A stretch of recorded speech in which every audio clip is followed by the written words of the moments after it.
He already did that. He brought me some the other day. Well, he's making some more. Yeah. Olive green red. Oh, What?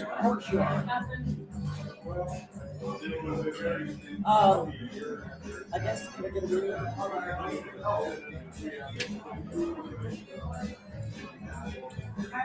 See, I should have ordered it as soon as I came in, damn it. Yeah.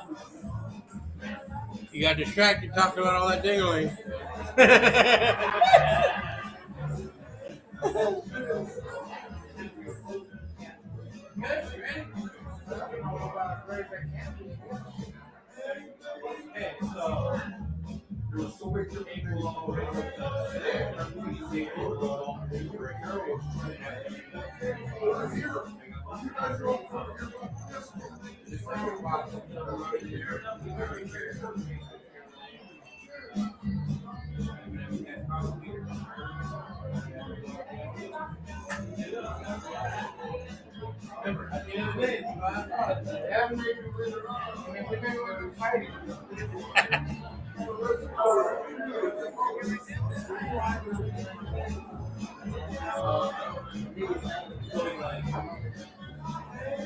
Makes for better TV.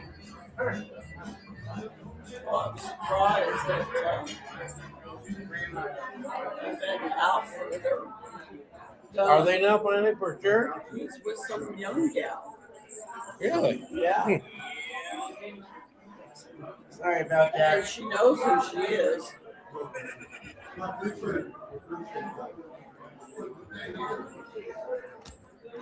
All right, folks. Welcome to another edition of Battle for Supremacy. This is between Pete and Jaime. And that is Jaime racking and breaking now. Let me remind them of that. Hang on a second.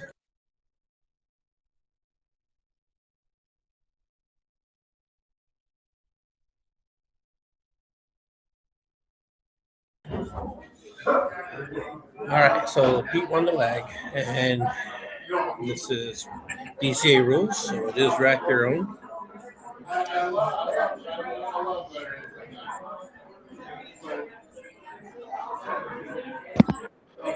Rich, can you hear me? Yes, I can hear you. Perfect. Okay, welcome, Dan. And for those of you who don't know, this is Dan Gerget. He's from over in Maryland. He was here during the Christmas holiday and did a BFS match with Robert Arredondo. And tonight he is joining us. Keep in mind, folks, we're 7 p.m. our time. He's 10 p.m. his time. So he's staying up late with us. Oh, yeah. Scotty might be joining in too. I sent him the other guest link, so we'll see. Oh, if he gets I'm sorry to hear that. You get to hear all his heavy breathing. I got to witness it live and in person too for a week. Yeah, we've done other matches before where he's in there and all you hear is like, slow down, buddy. It's like he's playing. Yeah, it's like, dude, what are you commentating while on a treadmill? Yeah, Josh texted me. He's on the road, so he's not going to be joining us. Good deal.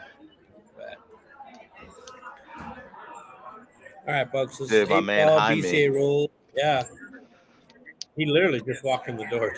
No, show and go. He did that when we played with him. Yeah, I was like, dude, really? But I know, his work schedule and stuff. So, but he knew he was playing tonight, and he did put up the cash like a week early. So he's been ready for it.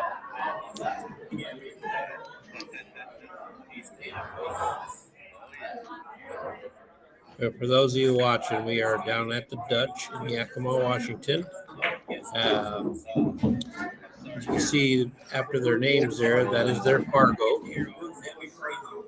So they are very evenly matched. Both have done matches before too. I think Pete has a 0-2 record, and I believe Jaime, he's done one, and he won that one on a hill battle.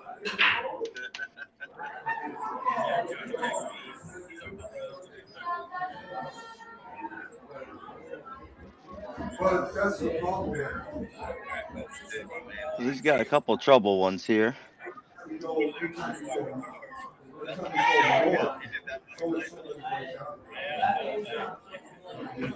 Yeah, he's looking to address them both right here. Yep.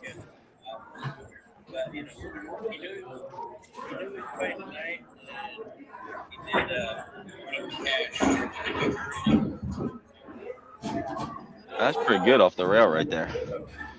Yeah, that's hit that pretty good. Just a little on the wrong side of this though, but he can just stun forward a little. Oh, Tit got him over there.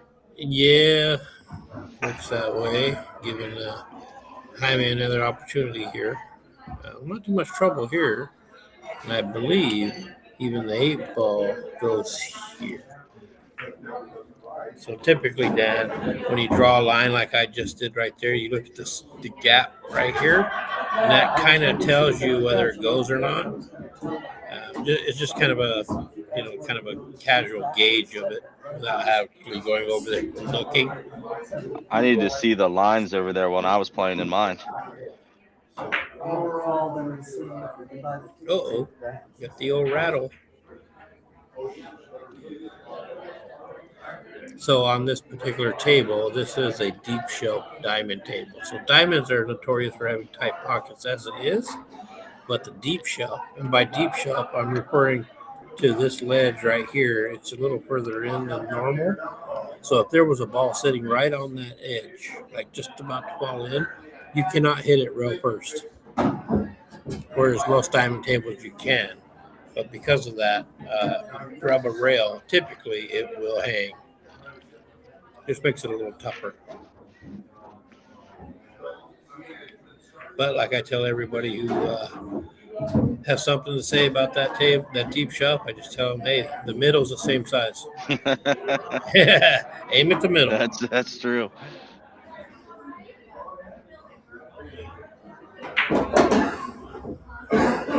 Looks like he changed his run a little bit after that.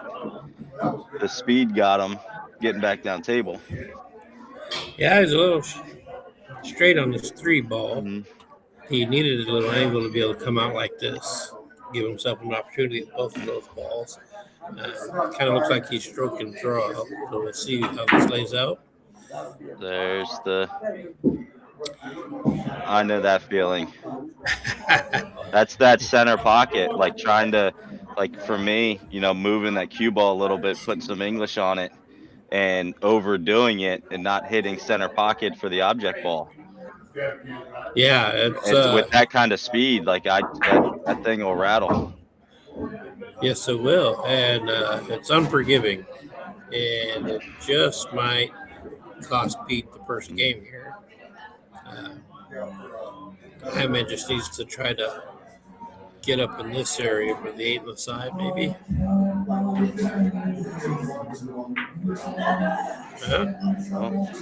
There it is. He tried to cheat that pocket. He got perfect. Yeah, I didn't know if the speed, if he was trying to go around the 8-ball or if he knew he was going to run into it there.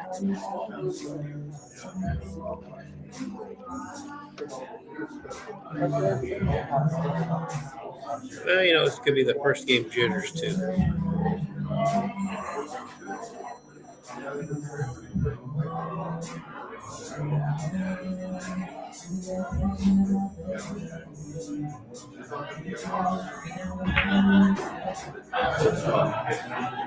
It looks like Scotty's having a little issue here. He texts me, he doesn't seem to be able to get in. That's got to be user error. That's what I'm kind of guessing, too. He's done this before. This is my first show, and we're good. Oh, don't do that to him. Oh, no. That is, that stings. Yeah.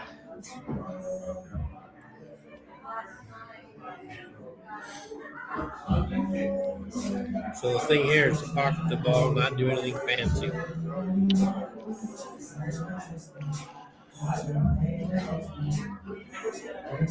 Going to pop back here, back towards center here. Oh, he's going to go all the way down.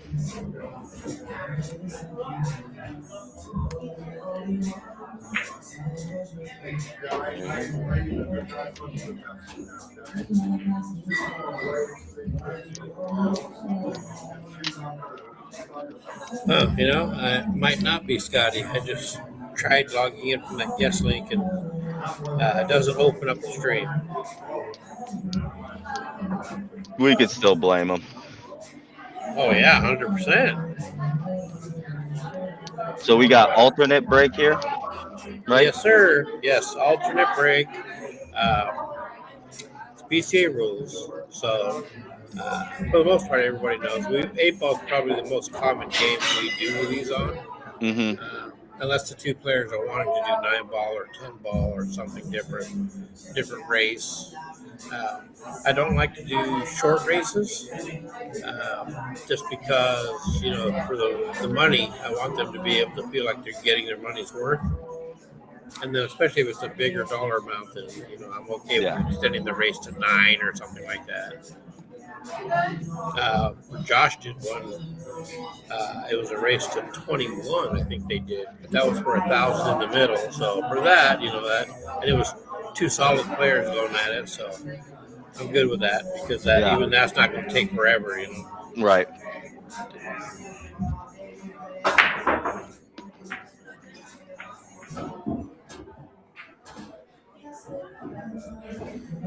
I mean, it has the first game, and then that was on Pete's break, so this time his break, and he kind of crushed this one.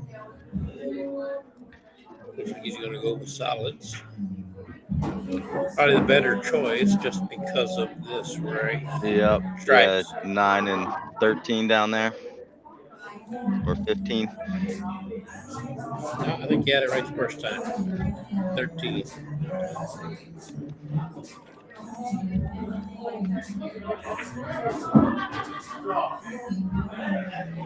He's got a pretty good one here. Put that he one up in the top corner for the 3-ball. Yeah, he's a little bit on the wrong side here, but it's not so much. As long as he doesn't power it, he should be able to roll up into here. Yeah, and miss the 9. Yeah. That's what he's looking at right now. Deflect wide.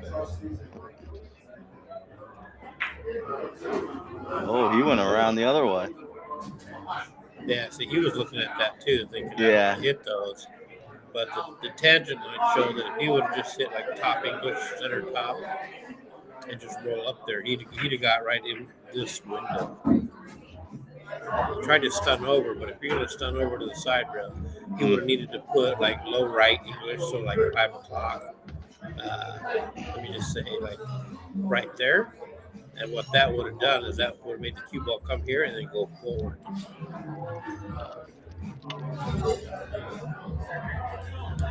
But instead, he left himself difficult, and now he has the opportunity to try to even the score here. But like we said earlier, this is definitely still a problem.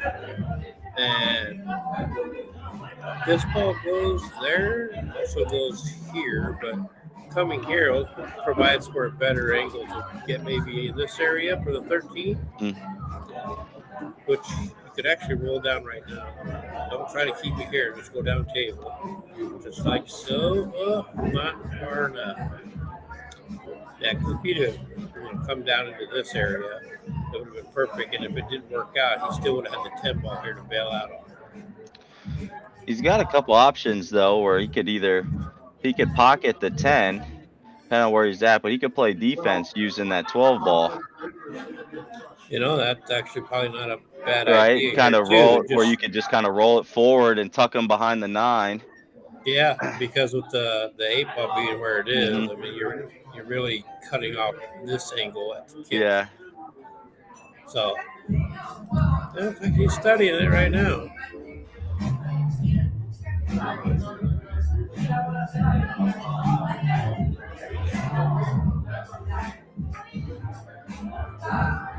Not an. Oh. Oh. Whoa.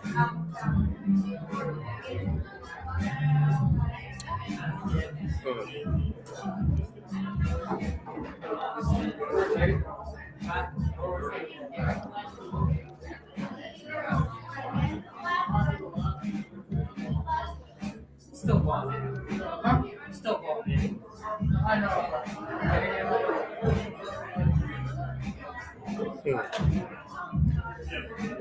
ball in hand, that was kind of an interesting scenario there. Kind of watching the replay. Yeah, a little frustrated there because he didn't hit it where he wanted to. Cue ball just came off the stick there, a little firmer than I'm sure he intended, giving him ball in hand. Yeah, but he bumped the 8 ball, Yeah. and then rolling the cue ball over there, bumped the 6. Yeah. So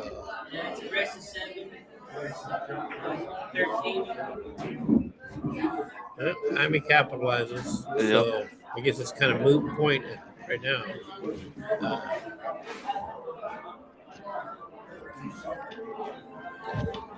So Jaime takes a 2-game lead. All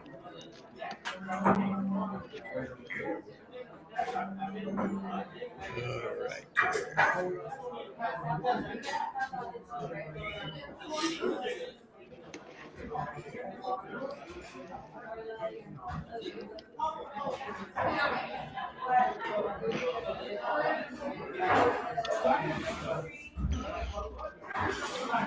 Oh, Rich, I didn't tell you that when Michelle and I went to our triannuals match, we both had to represent well and get good vibes, and we wore nothing but Little Dutch Inn clothing.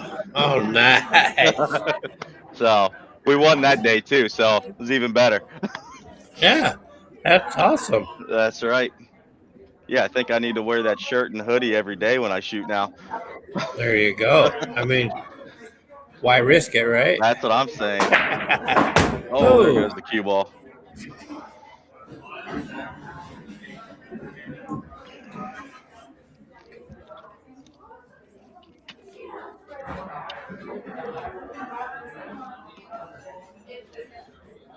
This is an interesting one here with this.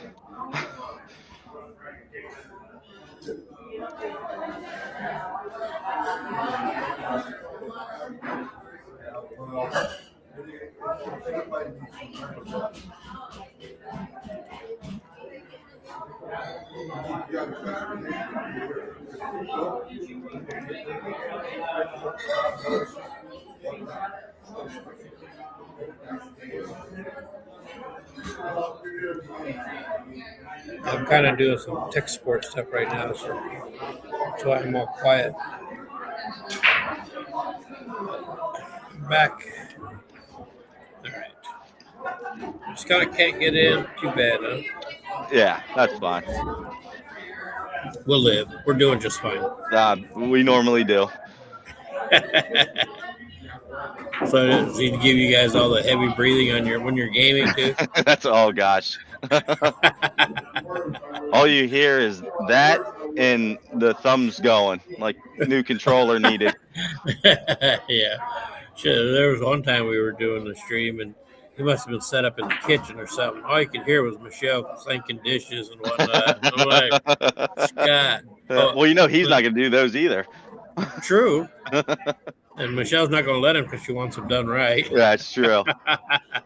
That is true. I'm pretty sure I did more dishes than Scott that week.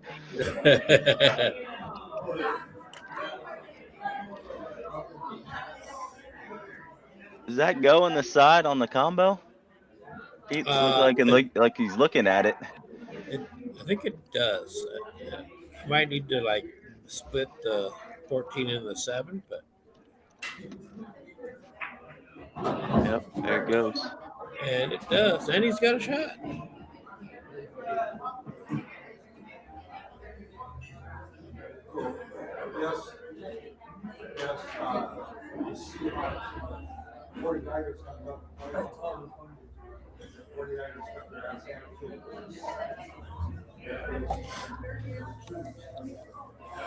Oh, I think I'd be playing the 9 ball. That's You back cut the 9 ball, you can play this kind of right. Get down in here with where all your other stuff is.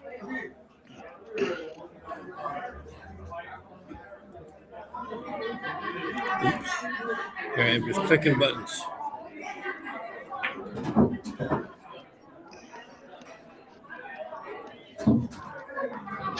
Josh said there might be some hidden Fargo points in the hoodie. Lucky the Dutch doesn't sell shorts and pants. Right.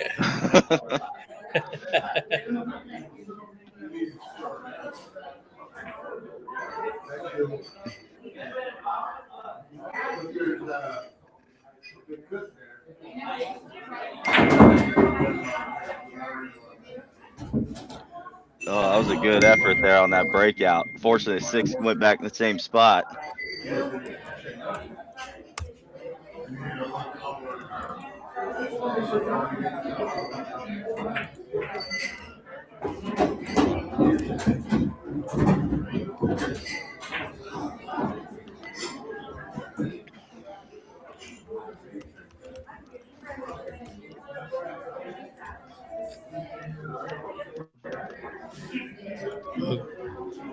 Okay. Looks like we might get Scotty after all.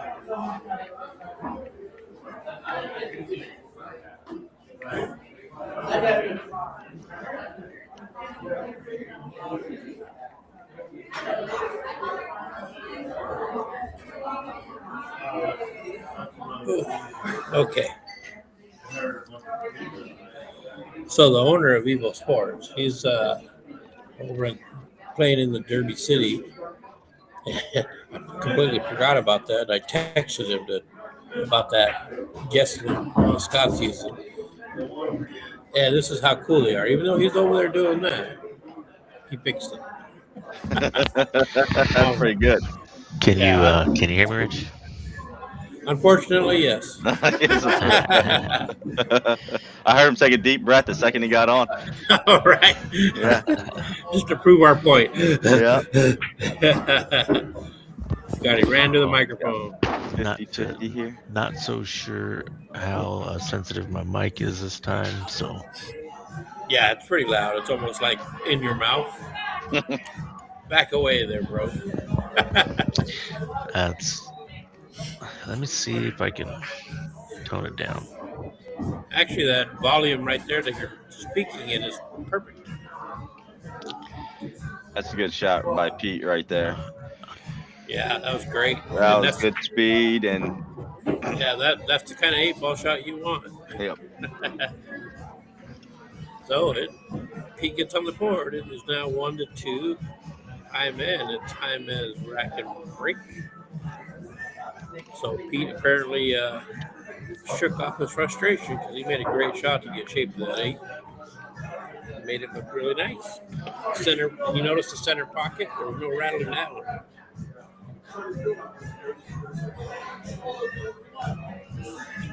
So you still here, Scott?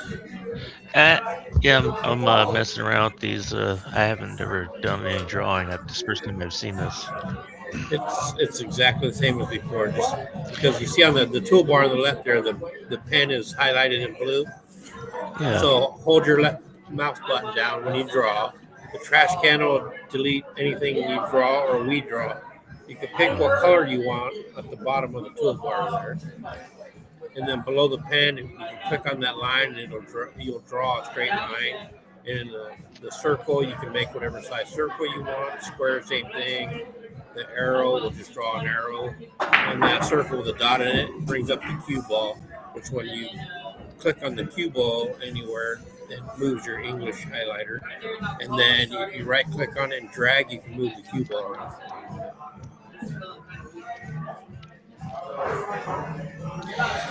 And these guys get started right at 7. They're moving along here, huh? No, it was like 6:59. I think they lagged. Well, one thing with Jaime, he's never going to have a shot clock violation. He goes. Pete's not exactly slow either. So between the two of them, yeah, this match is going to move along. So he was a little treetop there. Ended up overcutting the ball, bringing Pete to the table. No great starting shot here.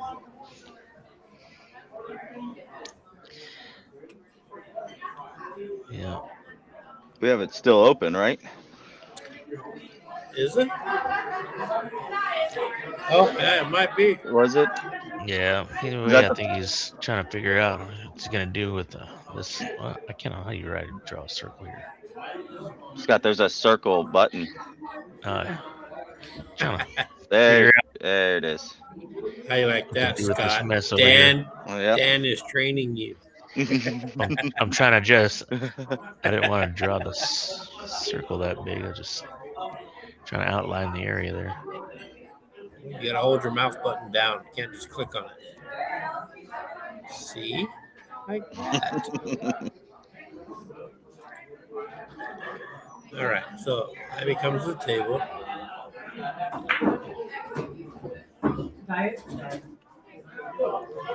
Okay, so now it's pretty straight in on this. So you can power course an angle to come in two rails, kind of like this, or you can power draw, or Or you can follow right in. All right, yeah. I think that's what thinks that's what he was trying to do with that. He's gonna go with the old confused Pete a little bit here and see if that pans out. But it might have worked because I'm a little baffled by that. Yeah.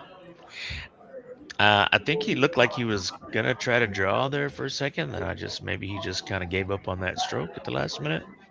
Oh, he busted out the old draw follow, huh? Yeah. Right.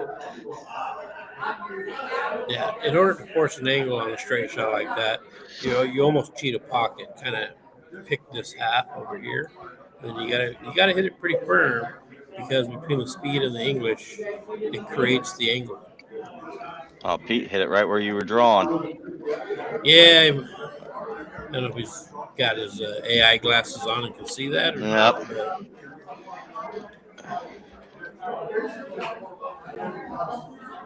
Okay. Well, You think cut this in the side and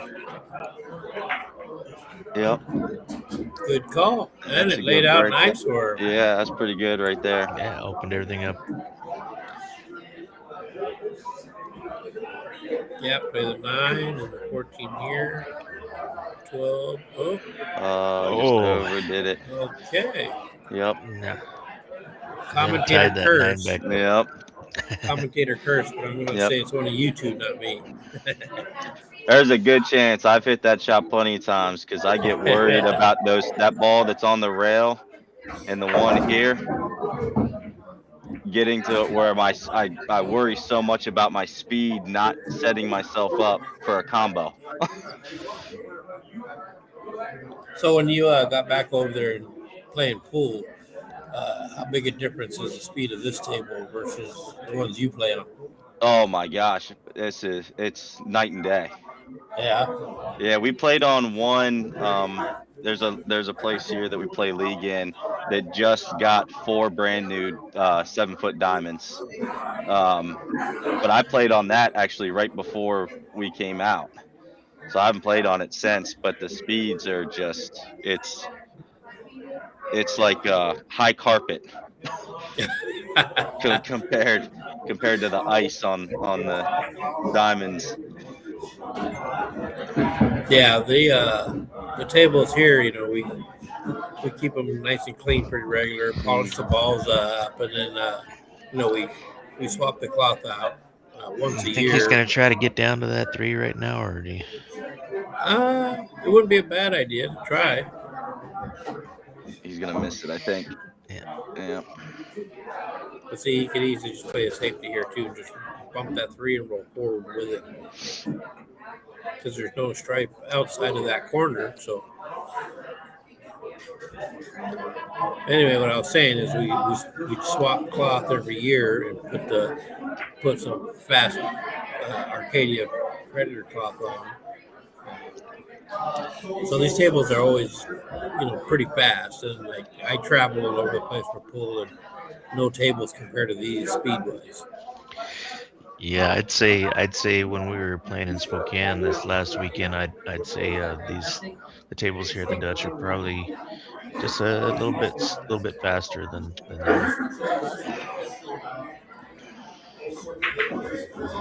Oh, that's a good attempt right there. Played the tougher shot and almost got the breakout he wanted. So he's called the bank, huh? Give up a little short, but he did have the angle to get a breakout. But it's still a big problem for Pete.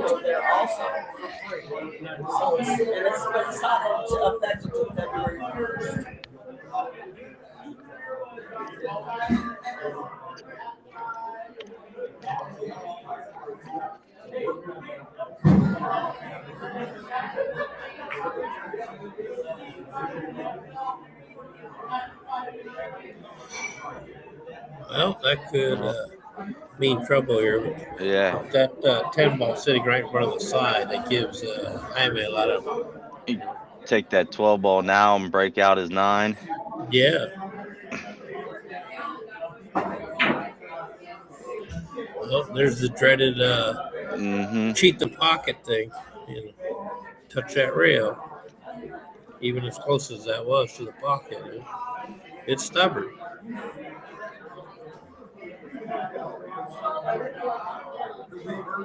I think a lot of that too, and again, I had to make a huge adjustment with those is just the speed on it.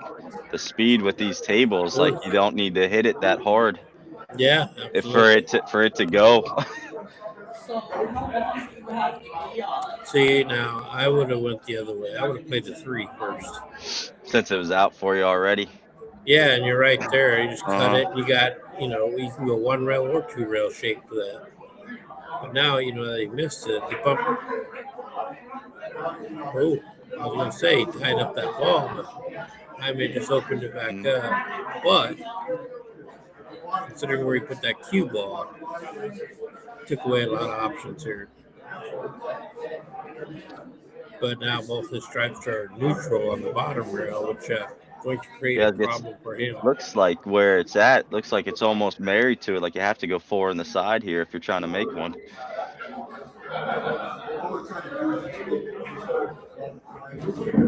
Oh, don't do that. Whew.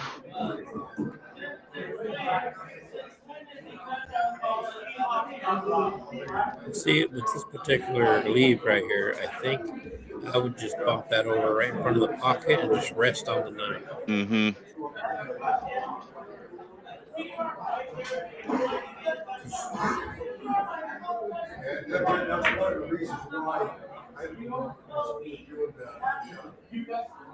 See, pocketing that ball would have gave no reward. So what is it just? You would have had to try to hit that same shot, which is really touchy from a lot further distance. Yeah, making it much more difficult. Yeah. That can't be good either. No, and my doctor wants me to eat 3 meals a day. Yeah, see, I was thinking just bump this over here where it's right in front of the pocket and take the cue ball and marry it there. And that way, no matter what he did, I'd have a shot with my 3 ball right in front of the pocket. Something like that.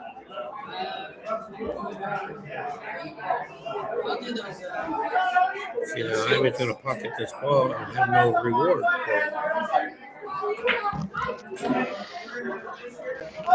No, he's gonna set her up down here for a breakout. So this here, you can play this and just kind of go thinly back this way. I mean, it's tough. There's nothing easy about it. But yeah, you really don't have much else to do. And draw going off the side rail closest to us. What? Oh, went for the bank. Oh. I didn't see him call it. Now he's gonna have to come up with another bank here, though. Yep. And I don't think. Yeah, I would have preferred the shot I drew. Just then cut it in the side and go 2 rails back down there. Okay, guys. Well, that was a nice bank shot there.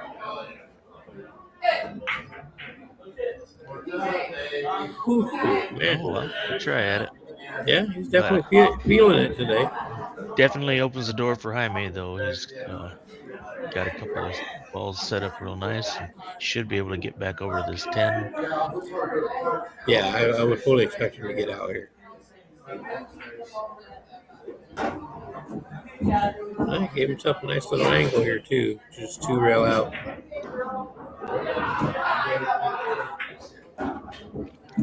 Good going. Little short-sided. That's just don't panic and just concentrate on making the ball, and you're home free. Yeah, did the old 50-yard line, but even still, that should come out like this. You're welcome.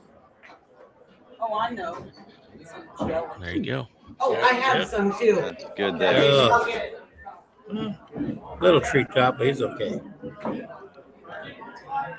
All right, good that he didn't do the draw follow there.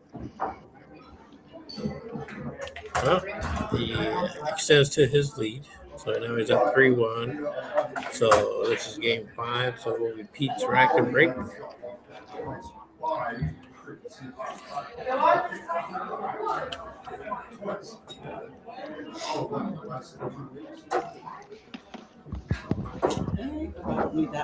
So Dan, now that you know how to do the commentary and whatnot, you should talk your home bar into getting in on this EvoSports. I was actually, it's funny, after league last night, I was talking to him about it because I still have the contact info that you gave me.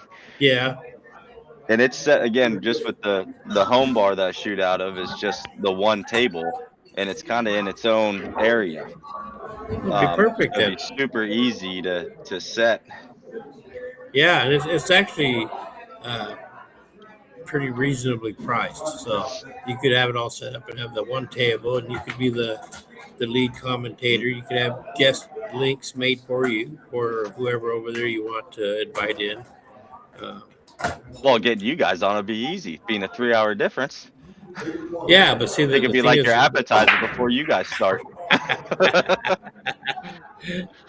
See, the thing is that we wouldn't need our own links because I can log in from my link and just change the table address to whatever table is over there, and then my link would work there. And that way, on the commentator side, instead of saying like guest or Little Dutch, it would just show my name. Oh. So if you had your own link, you could have logged into this one with that, and then it would show Dan up there. See? Yeah, I'm a little concerned why we don't have our own links here. What's going on?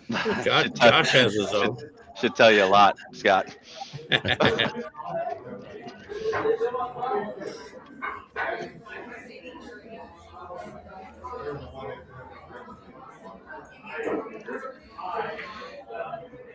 I was also trying to pull up the chat, and it's a little difficult to see because it just overlaps this tool. Yeah, that's why I typically have it up on my phone, but I ended up shutting it off, and I just haven't walked over to the tablet to load it back up, which I think I will do since you're 2 of you know. Yeah, is that something you ever thought about discussing with those guys from Evo? Seeing how we could adjust maybe that tool strip somewhere else on here so we could get that chat in there so you can see it all on one screen. Man, it's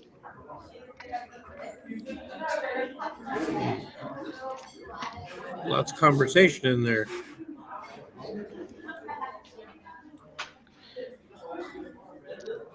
Yeah, but I mean, it's hard for me to make anything out when it's right over that toolbar. Yeah, I'm going to go step away for a second so I can load it back on my phone. So I'll leave it to YouTube for now. Yeah, that's what Rich had me do. I just have it on my phone and pull the chat up there.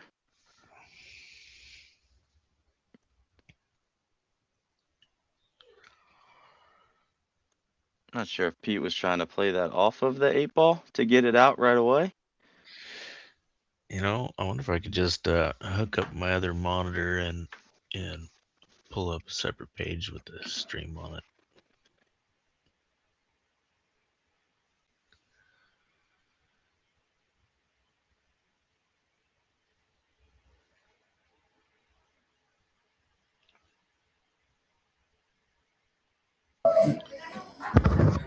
All right, I'm back.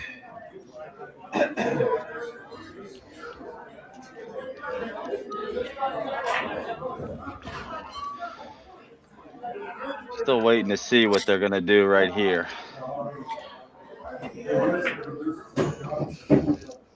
Well, without a good solid plan to leave himself on that a solid shot on that 15, I'm not going to do much with it. Yeah.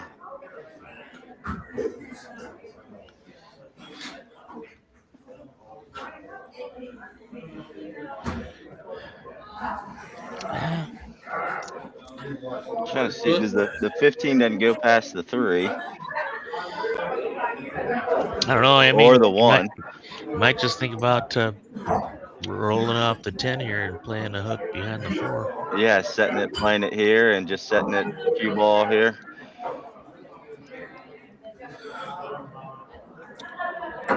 Hey Scott, so Josh is in the chat, and he said he messaged Evo about that after commentating some of the Prime tournament about the chat box there.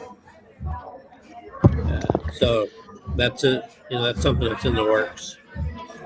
Nice. But Josh says, just turn on your phone, Scott. Right now I have mine on and I'm looking at it. There's quite a bit of banter in there. But Marty's in there, Josh is in there. Kelly says hi to all of us. What's up, Kelly?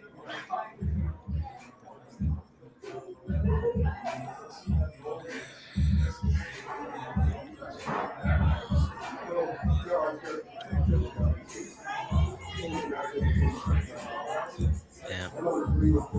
Can't tell here, but does that pocket up by that 6 over here wide enough for that 10?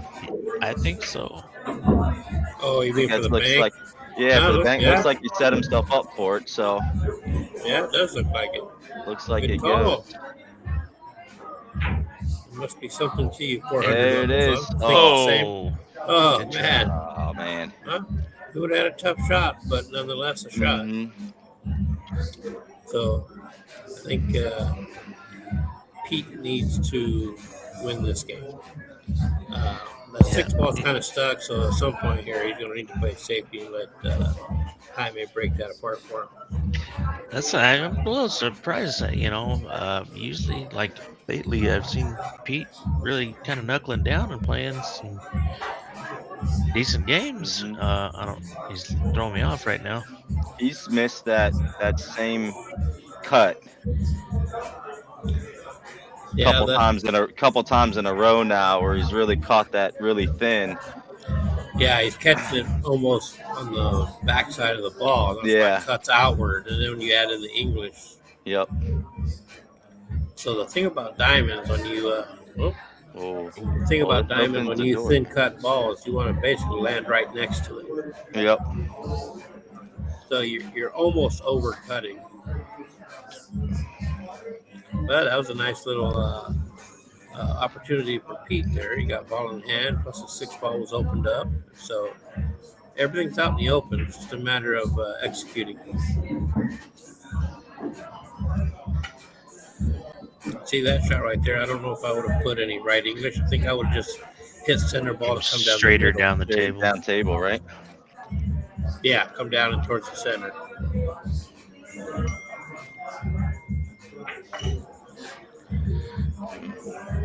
The lucky thing for Pete is that 10 ball is neutral. So as long as he's not on the lower half of the table from our view, then Jaime's got a tough shot.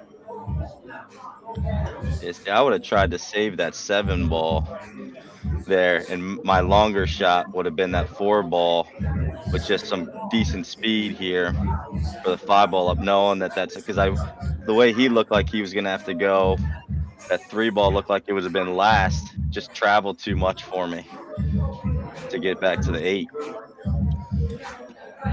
Yeah, the 7 would have been a good final ball, just minimal movement from there to the shape of the 8. Well, Jaime decided to just change move everything. Just wing it. Just change everything. But yeah, I've done that too.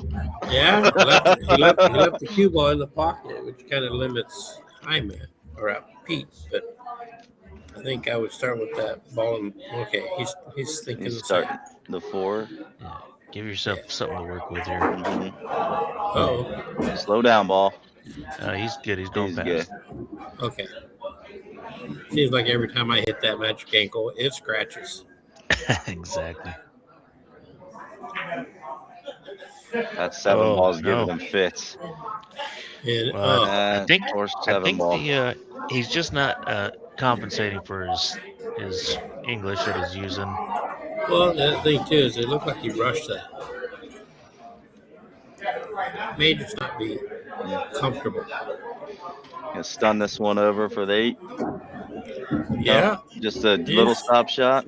yeah, just nothing fancy. Just give yourself a look. And he did. Yeah. They moved 4-1. We're getting to the point. That's a big lead. Yeah, is this a rematch here, Rich? No, this is their first go. So Jaime's first one, he played Devin and won Hill. Oh, gotcha. And then Pete played Marty twice and lost both. And next weekend, although I might have to move it because of the ABC tournament, but Alfred and Ernie are going to play each other for a bigger dollar amount. Nice. Like I said, I might have to move it because of the ABC tournament. But yeah, Kelly, we agree with you there. Kelly says in the chat there that Pete's not shooting like he has been lately. Yeah, just what true. Scott said. Yeah. Yeah. Yeah, definitely agree. Last that I've seen Pete shooting recently, he's been really knuckling down and playing well. Where's Yeah, where does he really surprised. normally shoot out of, the Dutch? Because I don't think I met him. He lives in the lower valley. Okay. But he does play all the leagues and a bunch of the tournaments. He plays pretty much everywhere. So, but he does play my Diamond League, and so these tables are not like, new to him. He's Right. got lots of time on it.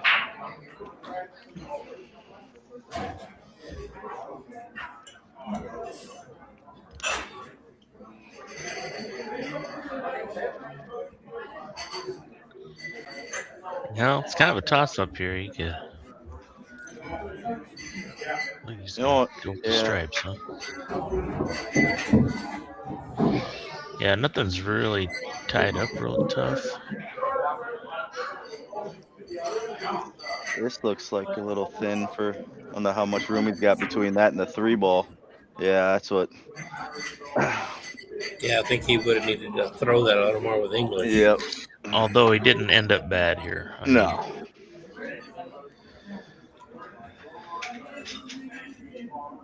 I don't know if Pete's got a. Does Pete have a clean shot at any of them? I think that's Doesn't about really what look he like has right there. Just kind of bump it in for a safety. Just leave it up there, or maybe if he can come in like this, just planning to leave it in this area because he has no shot. Oh, yeah, and that one's still even touchy because you got the 11 sitting there in the middle for the side. Well, he could easily roll up and bump this one too, and just leave it here. Looks like that's the way he's going. Oh, Oh, I think he went. Oh, Doing all right? Good.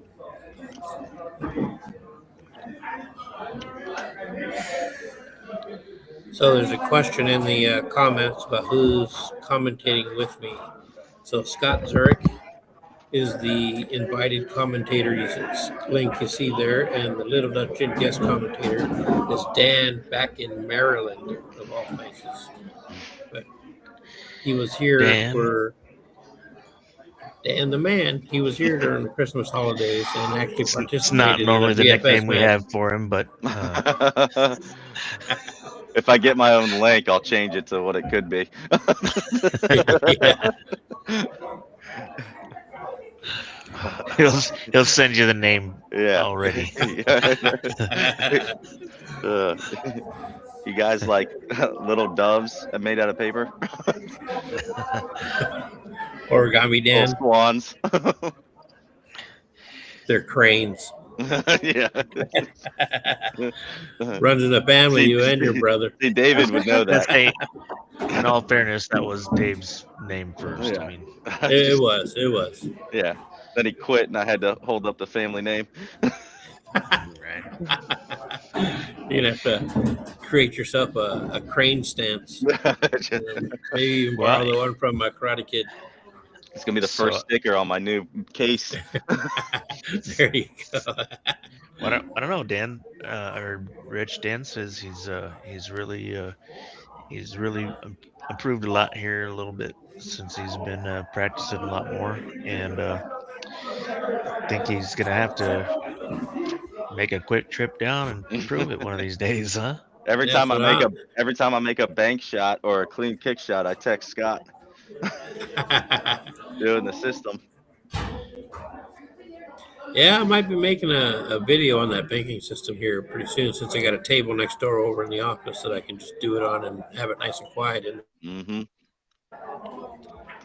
It's been yeah, man. It's been great set up. Some of them I've looked at certain shots and not afraid of the bank anymore, knowing that confidence or an idea of how to be close with a good chance. I did that on the 8-ball the other night, which was pretty good.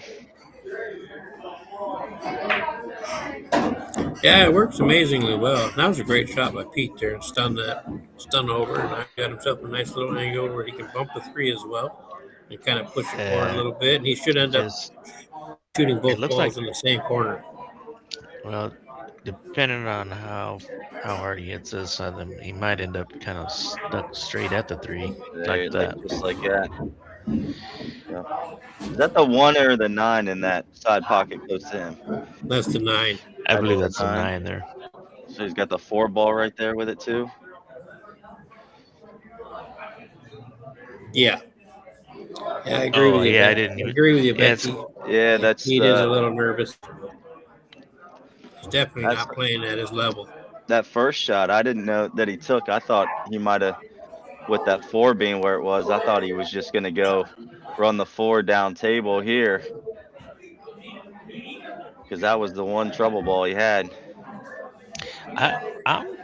I think he might not do too bad to try this 4, bank that 4 at that corner. At the top corner. Yeah. I mean, he's got a little saving grace with the 9 there. We just can't really dig into it real hard. Make sure you don't fall I that. think I'd attempt a safety here. Just kind of play off this way and try to lay up in here. It's going the other way. Well, that wasn't terrible. No.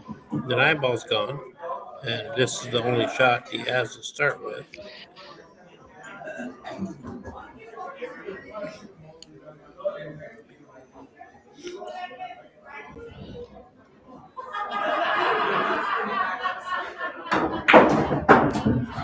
It's a tight window if he gets it. Oh, Did he? I think he did. He He get might- it. I think he got get it. in there. He's got the 10 ball now here. Yeah, he can actually was- see every bit of that too. Jeez, what a shot! I'm sitting Yeah, that right was- over here. I'm sitting right over here, and I can see that he can see that ball.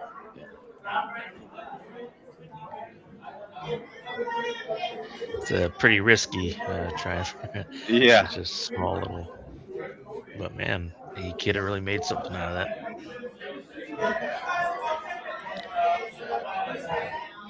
Well, let me see if I can do something for Dan here.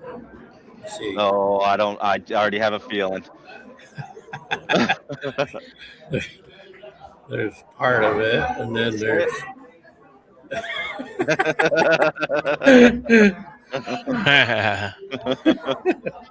it's a terrible drawing, but since we know what it is, you can see it. But yeah, that was a great safety there. We got a little. Well, He's yeah, got Got to look at the 4. But yeah, and this is where this is where you would just want to stun it and Yeah. come out here. You don't want to try to force it; just stun it, let it drift over there.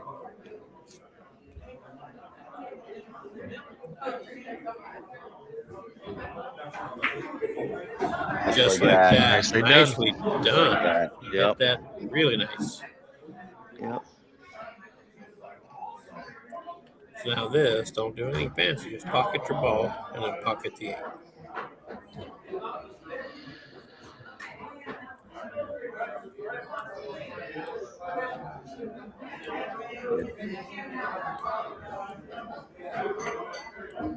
That's there you go. There Good. you go. That's Daniel's son right there. That's true.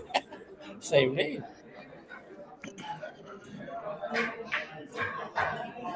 Good. There we go. Good There we out go. there by Pete. That was a great out. A nice Yep. out, Pete. That was Yep. definitely needed right here, too.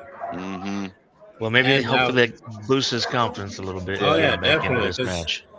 I mean, that starter shot wasn't like the hardest in the world, but when you're down 4-1, that makes that pocket really small, and you get it Yeah. perfect. And then when you're just shift over there, you know. Yep. When you're struggling too to stun that ball over that stroke, that could get a little carried away sometimes. Yeah, he hit. Who's drinking? It's in a commercial. That's me.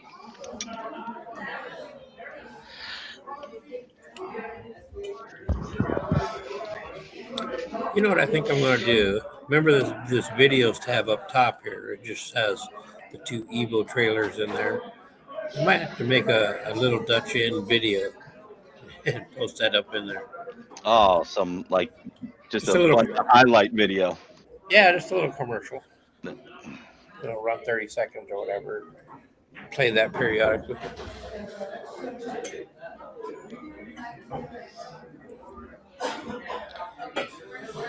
Yeah, I have the camera and the software to make it, so maybe. See if Pete keeps this one on the table.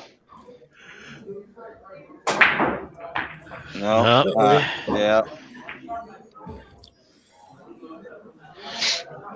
He's trying to make something happen there. Yeah. Yeah, Did that the last- overpower. Yeah. Last break there, doing that, kind of sliding off the cue ball.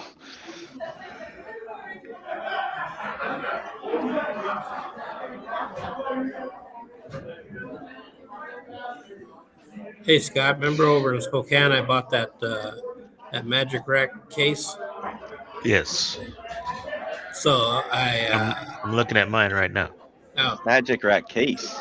yeah, so this guy was had a little booth set up over in Spokane at that tournament, and it's a triangular shaped 3D printed hard case for Magic Racks. You open it up and it has you could put Actually, any it's- Magic Rack in there. And it has magnets on it too, doesn't it?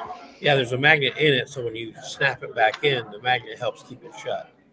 And you could actually drop it, roll it around, whatever, and it doesn't open. So it protects and it clips to your case. Well, my buddy Kind of Brandon keeps your magic here, rack from getting beat up. yeah, and so Brandon Clark, his son, is pretty good at 3D printing. So I sent it home with Brandon the other day, so his son could take all the measurements off it. So we'll see what he comes up with, and it's pretty handy. I actually really liked it. Nothing like a little copyright infringement there. all he's got to do is make it a different shape, do something slightly different, then it's not copyrighted anymore, is it? No.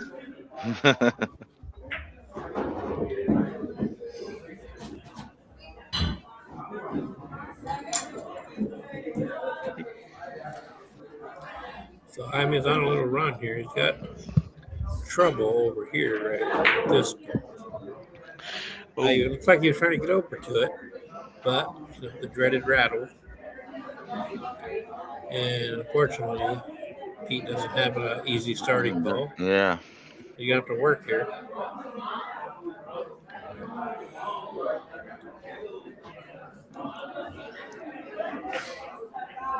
So our buddy Brian Burkett from Moses Lake, he asked me about doing another BFS match. So we got to find him a player. I think he's right at 500, 501 or 2, something like that. So I'll figure something out.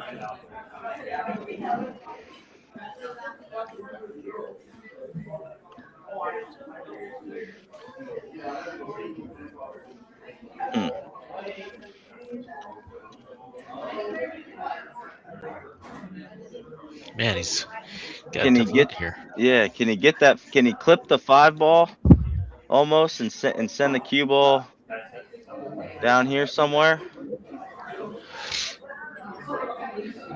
I don't think you can cut that into the side from that angle where he's Well, I at. I think just he's meant, just talking about playing yeah, lead playing down like there. playing a defense and just giving them. Ooh, he almost made that. Yeah, he did.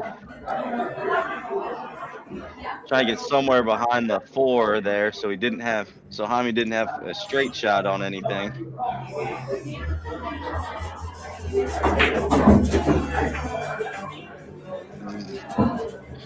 Oh, that's gonna be tough from there.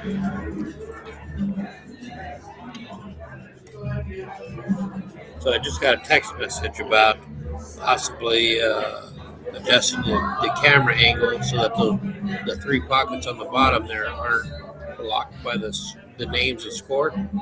Yeah, you might just need to So drop it down just a tiny bit. So yeah, I'll do that before the next match. I don't want to mess with it right now. If something happens, then I can be Yeah, stuck because there. if you go down just a little bit, and then this will just be at the top of your screen now. Yeah.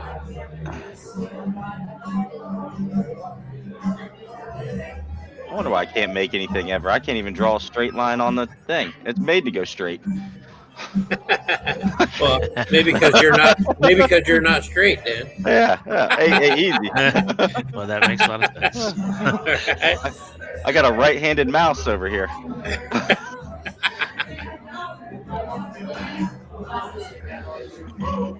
All right, let's see what Jaime comes up with.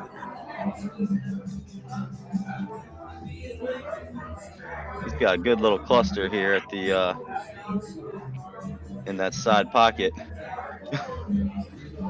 That's a setup for a trick shot there. You can make all 3 of those. And See, we didn't practice that when I was there.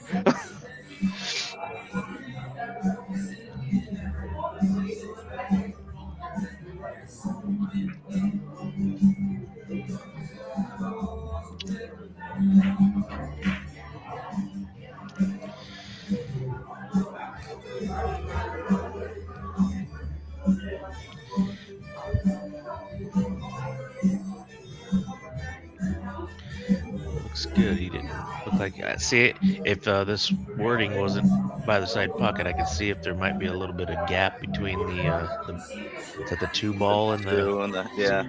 See if he can wiggle that 1 in there. Rail first, maybe.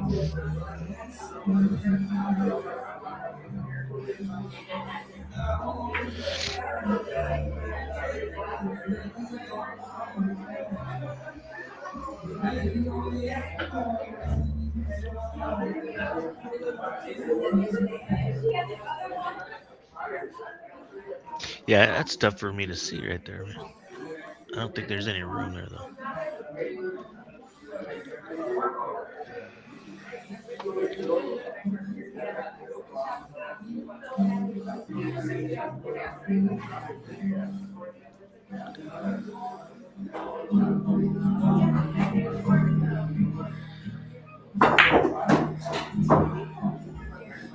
He's gonna get stuck here. Maybe. Yeah, it looks like a tough spot. I think you might be able to see a little edge of that 10, maybe. Oh, you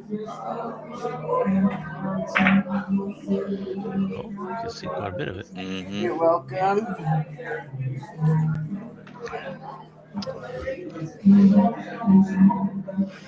All right, well, let's see if Pete can get something going here. I'd like to see him get a little closer into this match and put up a good fight.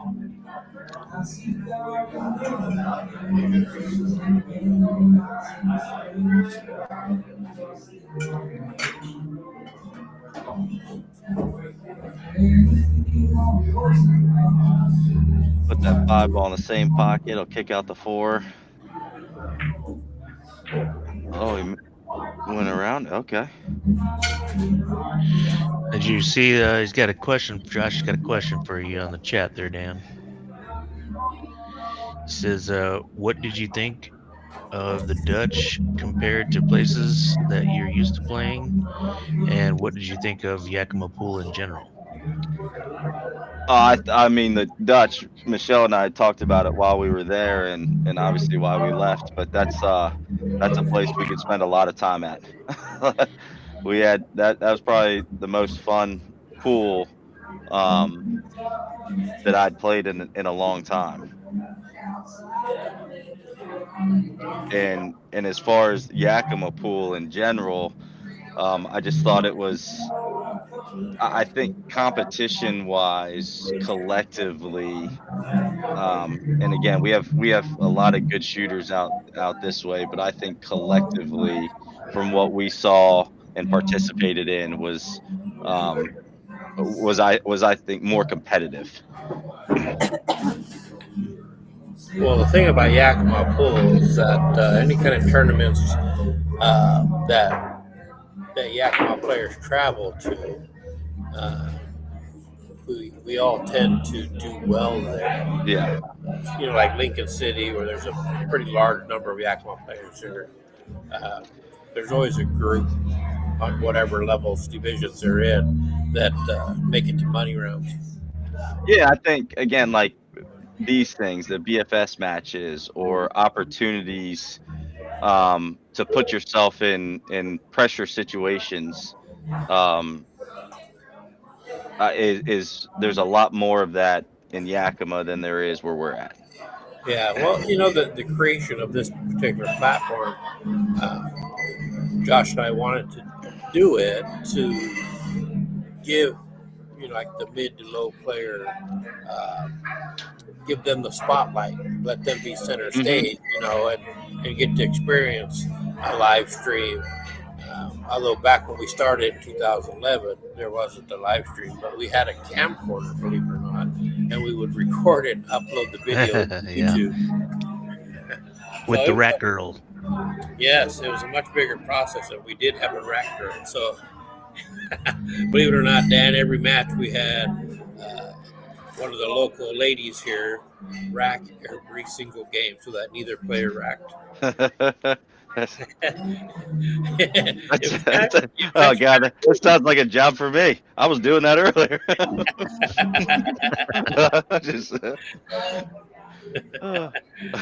But yeah, it was a thing. But yeah, it was a whole process of uploading the video and and because of the jukebox in the background, we had to change it out for like elevator music, and public stuff, so it wouldn't get flagged.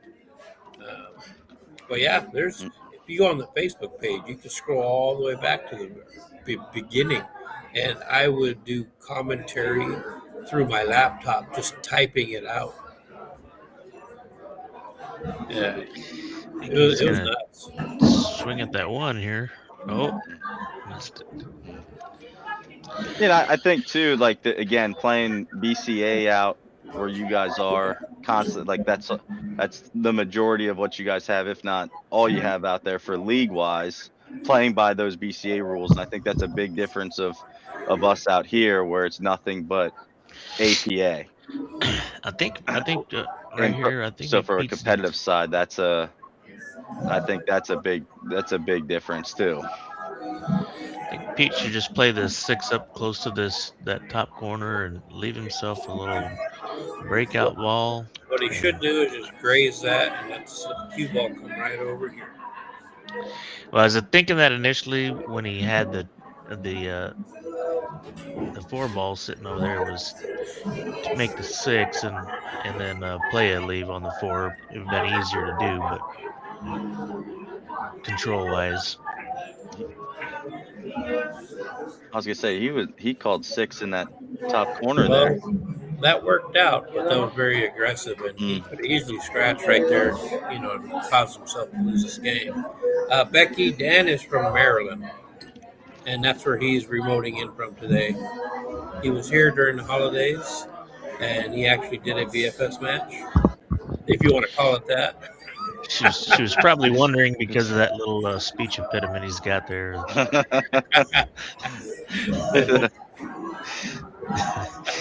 His accent.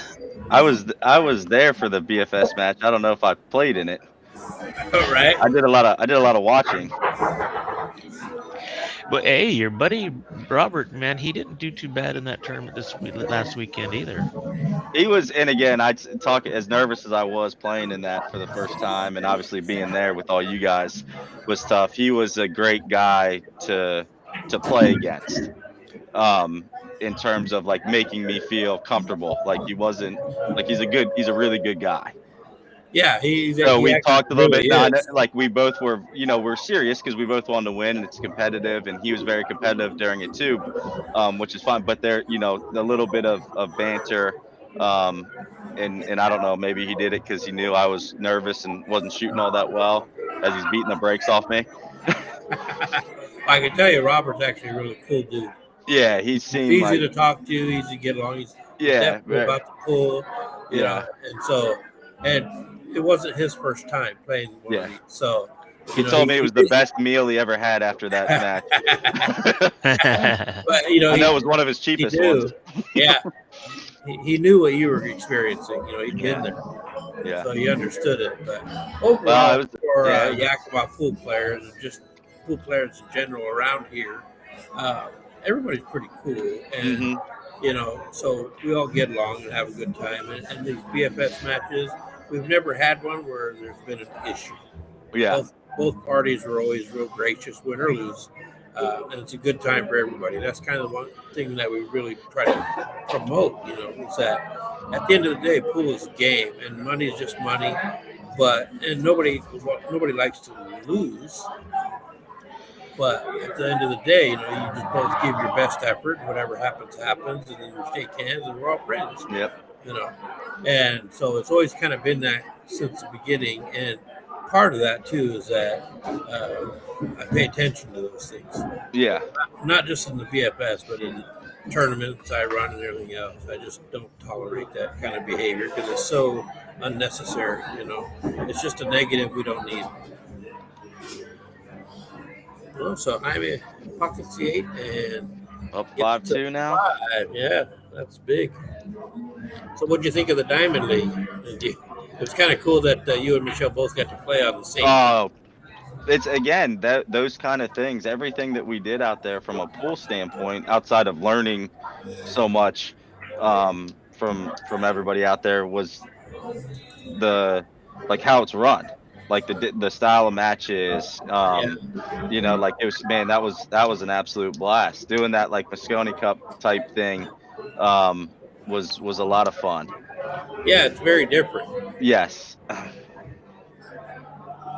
And the fact that you don't get to build your own teams, then you're playing with people you don't know, and even the locals, they're playing with people they don't normally play with and all that kind of stuff. So you get to meet new people, make new friends. And maybe, it expands to playing with them in a team event or another league at another time, So it just kind of grows everybody, and we've had growth every session. We're in our 5th session of it right now, and we've had a minimum of, I think, 6 to 8 players that have either never played it before or never played any kind of league before.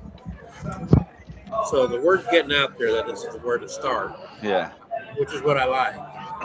Because, like I said, I pay attention to the behavior because this, it's about helping each other grow as pool players and having a good time. Some of the other leagues are a tough place for a new person to start just because there's so much there to compete with versus just trying to learn. But in this particular league, it's very, new player friendly because the coaching thing, the way that's set up, and being able to ask anybody in the room versus just your team, it really allows somebody to ask somebody they're comfortable with, that kind of thing. Well, and like you said, for newer players or people that want to get into something, again, that place was, again, Michelle and I, first time there, and that's what we play in, and everybody treats you like they've known you your whole life. Yeah. So made it very comfortable and really good for people that want to get into it. That was a lot of fun. That was one of probably the most fun league wise that I've had. Well, I'm glad you guys had a good experience with it because it was a pleasure to have you guys, and you guys helped us out a lot by being able to fill in. So, yeah, we're gonna finish this one here. Super Bowl weekend is our tournament. We'll be done Saturday night. I'd fly out, but we're in a state of emergency, so Yeah, you don't want to. Oh, your airport will be closed anyway. yeah. Yeah, I just can't imagine that. Are you getting any weather right now, Dan? Or?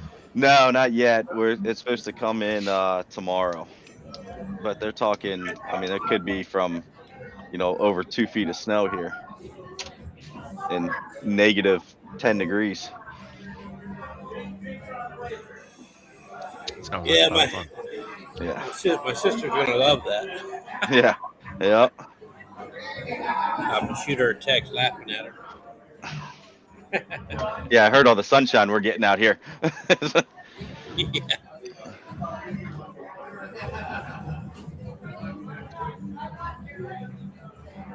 But yeah, I mean, our winter's been really pretty lax, and we really haven't had anything really cold. It's gotten to a little cold snap here lately. I was just talking to another friend of mine who's he lives in Florida, and I talked to him, and he's like, weather's 80 degrees here. I'm like, whatever, dude. Yep. Pete's got a good run here. So Dan, in the chat here, Josh says you also left Yakima with a cool screenshot too. But I don't even know if I want to ask the details of that. Oh yeah, that was the 9-ball tournament that we had. I ended up playing Josh. I think Did I get a hold played of your him. phone, did he? I think no, I took it, sent it to Dave. Yeah, I played Josh and Josh was too busy talking, not really paying attention. Actually, I think it was the hardest match he ever played in his life. But I had him on the what were we doing, race to 5, and I had him down. I had him up, or I had him 4-1, I think, and then he decided to play. I don't think I shot much after that. Oh, was that the Sunday 9-ball tournament? Yeah. Took Josh to the hill.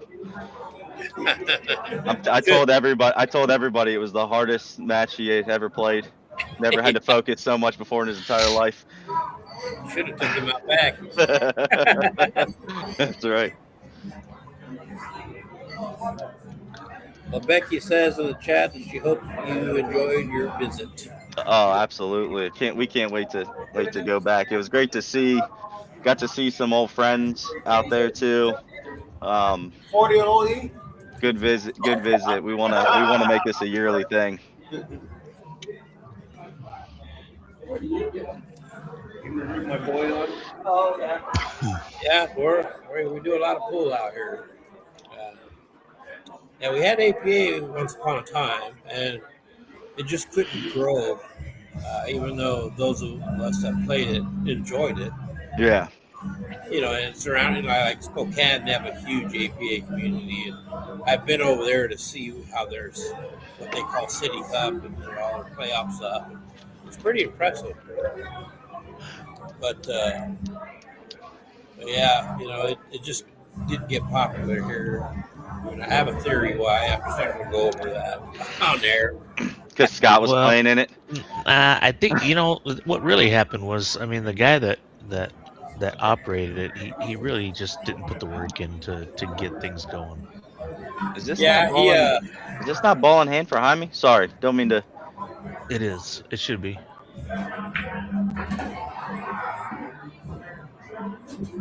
Well, he made that maybe he wasn't paying attention. I don't know. Yeah, I thought he had ball in hand there. He's still okay. He's perfect on the 2 on the side there. He's got the 3 ball though on the side too. That Yeah, I guess I Yeah. didn't move the camera angle because I didn't even see that ball there with the BFS And right. you are correct, Dan, because on there was site. no rail after the hit. Yeah. Well, he just opened all that up. I think it doesn't go in the corner probably, but he can. Rich, I sent you the screenshot. That's what Josh is talking about. I saw it.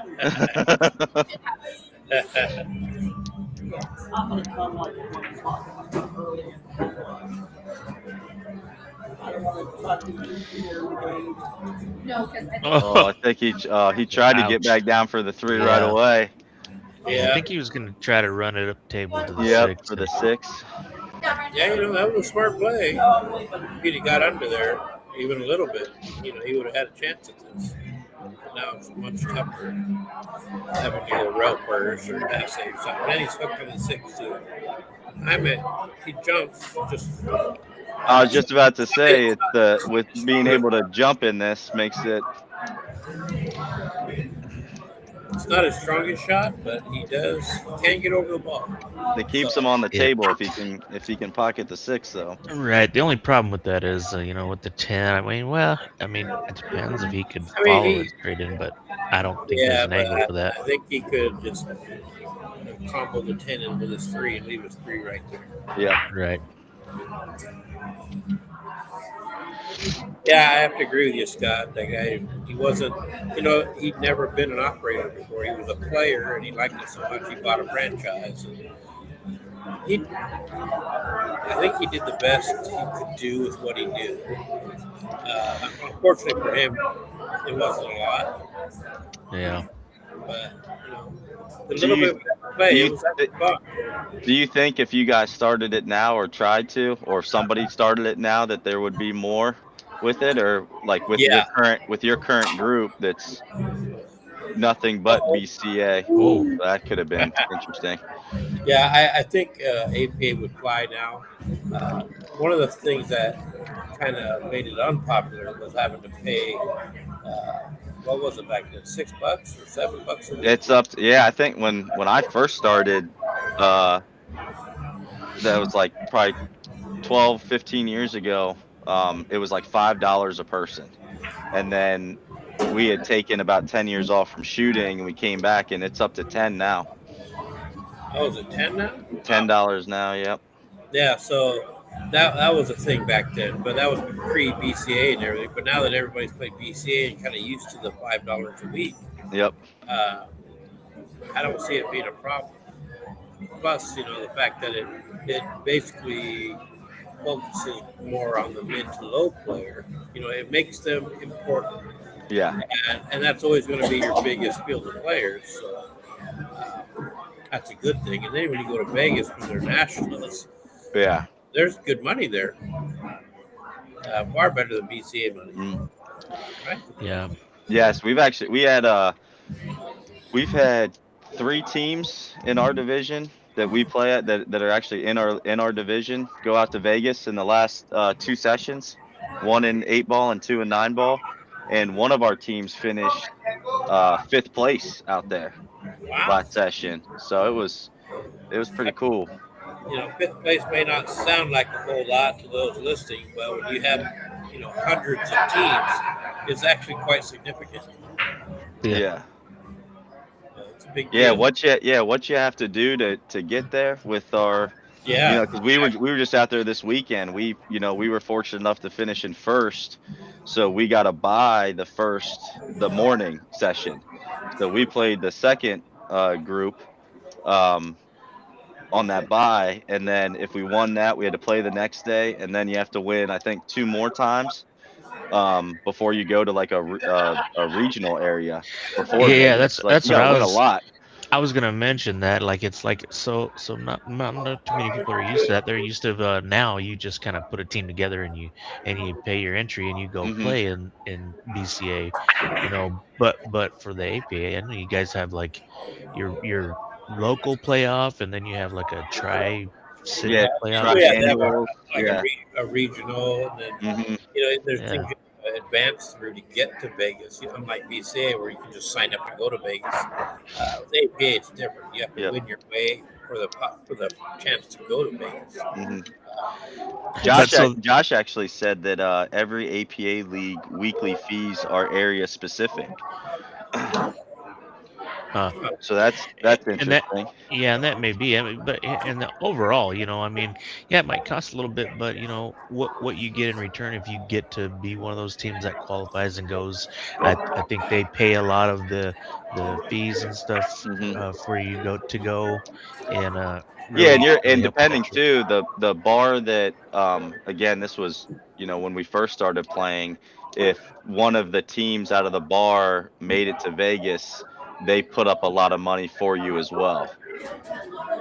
A little bit of sponsorship all Yeah. around. Yep. Well, Josh just commented. He says the win your way to Vegas format is different as well per area and amount of teams. Yeah, that makes sense. Yeah. And Kelly commented in there. My response to you, Kelly, is bite me. He makes a comment to Josh about how they made money in Vegas, and it's a joke with me because we went last February and we played I eight think that was a eight bad ball. hit right there.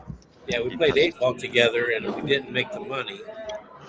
But Josh Kelly and his wife Chelsea played 9 ball, and they finished third and made a little decent chunk of change. So it's a funny joke. They made Yeah, money. it's kind of like the same joke we had yesterday about making money last weekend, right, Rich? Yeah, absolutely.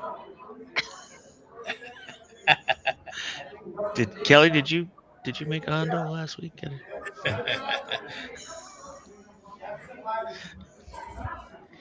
Kelly's big excitement in the tournament was he beat Joe Horner. That's Joe Horner's a great player, and no matter how that went down, the fact is it still shows up as a W. So, I think I'd take. yeah. I tell you what, I saw a couple of impressive shots from Kelly last week. One of them, while he was playing Joe Horner, he had a really nice jump bank shot at a critical point in a game. And another one was he was playing me next, and he shot a ball in the corner. He was playing it off of another ball, and I don't know how he did it, but man, he got it perfectly wedged. 2 balls in the corner, Yeah. and they just stuck there. Well, he must have used up all his luck in that match, huh? Because he rolled over for you. Oh yeah.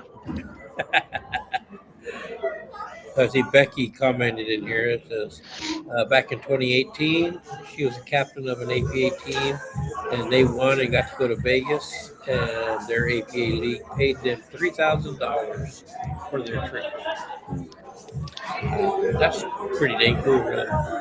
Yeah, and it's like, again, when we if you go, we go to Baltimore is where our triannuals start after you win the league.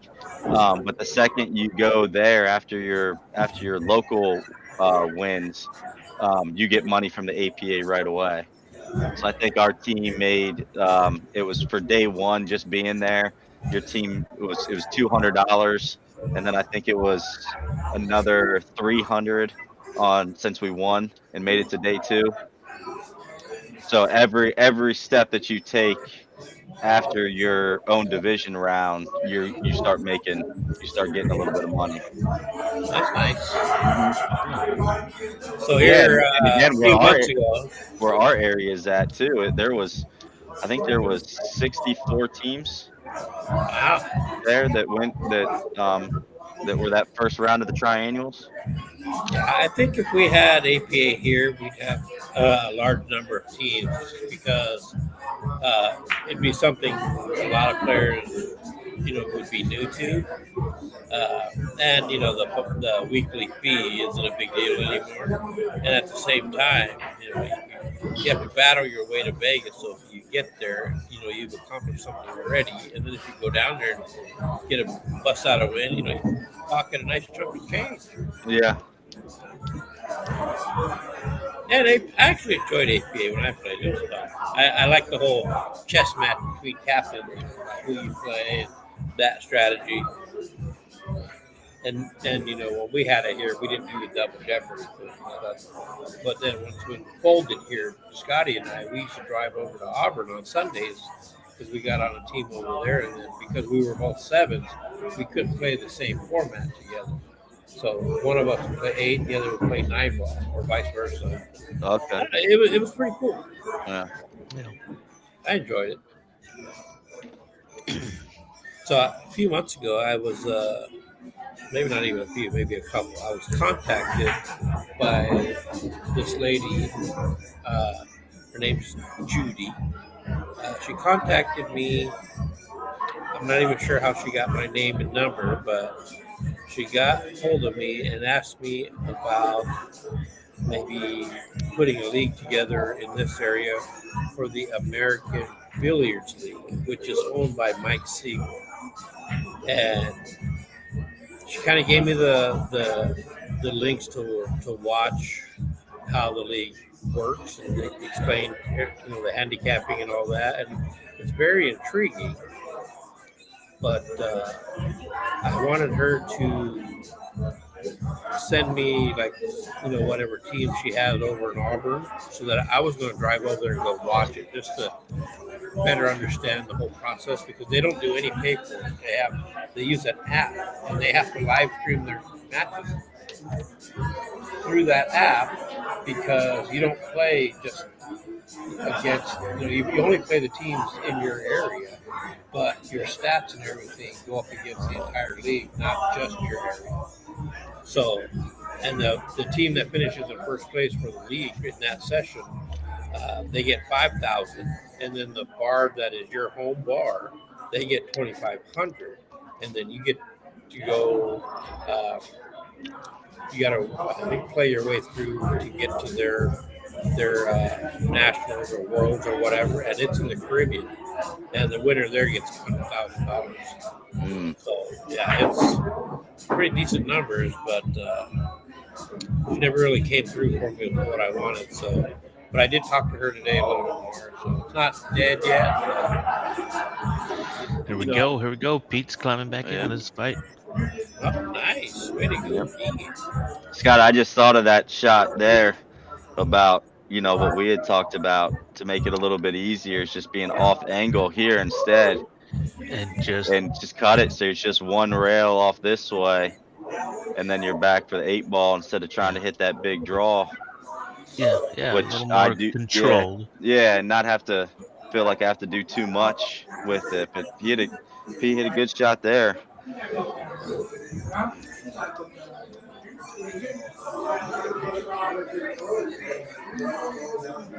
Yeah, Becky, the format skill level is way more fair too. No stack teams like Valley League. Yeah, there's a cap on your the numbers that you can play. So by skill level, 1 through 9, the max number you can play in a night is 23. The only problem that you run into sometimes, and you don't see it too often, but you can definitely tell some of those. That's where sandbagging comes into play every now and then, where you get some threes that shoot like 5s. And 9 ball, that's where it gets a little tough when their ball counts. Well, the sad part, no matter what league you play in, yeah, there's always something. Cheaters cheat. That's what they do. So they're always going to look for an area to cheat in. That's why my FAR goes down so much. That's why you're what? I said that's why my FAR goes so low.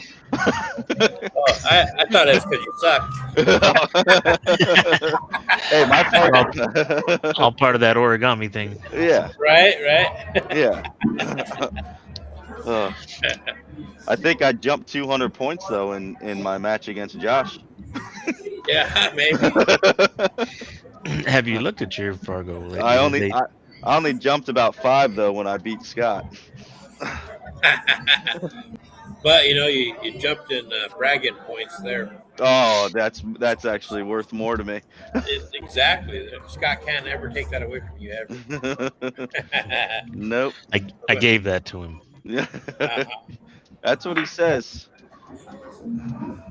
I don't know. I saw him strutting around as he whipped on you. It looked more like he took it.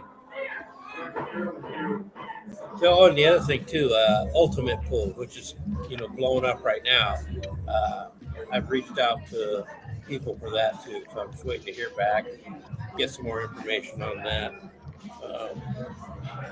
just to see, just curious, because that's another one that has big money in it and it's lots of fun and seems to be blown up. So, Josh, I see in the chat you said you've researched starting APA. What all would it take, really? Do you have to be the operator or the owner of the franchise, or could you just fall under the umbrella of the guy in Spokane? And then Well, I would probably have do to the have my local own guy? franchise because talking to John and Sandy in Spokane, there's quite a few hoops to jump, and it's a little too far for them to want to try to manage. Yeah, but I mean, if you ran everything here and just basically email back and forth to them, score Yeah. whatever. I mean, I'm sure Yeah, there's but a way they for can them, simplify it for them. yeah, and they're pretty overloaded with what they have. So for them, they don't want to. They were looking at it as not wanting to have like it's great for me to be here to manage it, but they still want to be able to have their own personal touch on things too, and they Yeah. just don't want to. If there's issues or anything that comes about, it's just too far for them to want to have to deal with.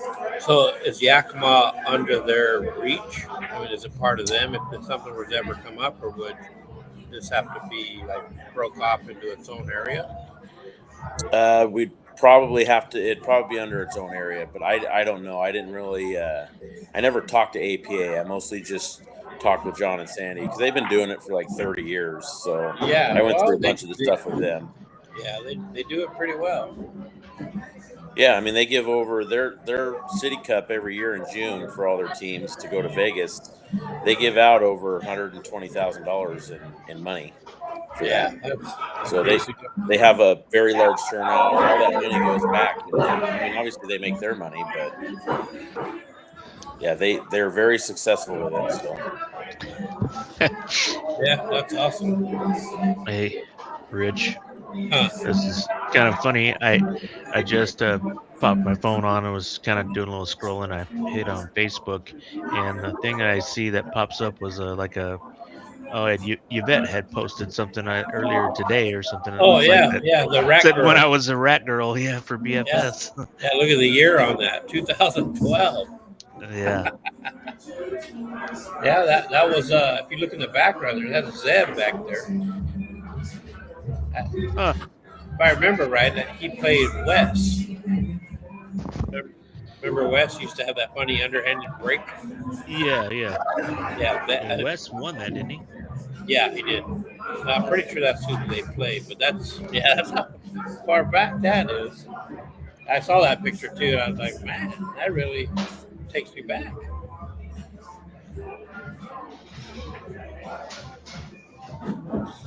It was just funny. We had mentioned the rat girls and everything, and she had already posted that earlier. I didn't even see that. Right? Yeah.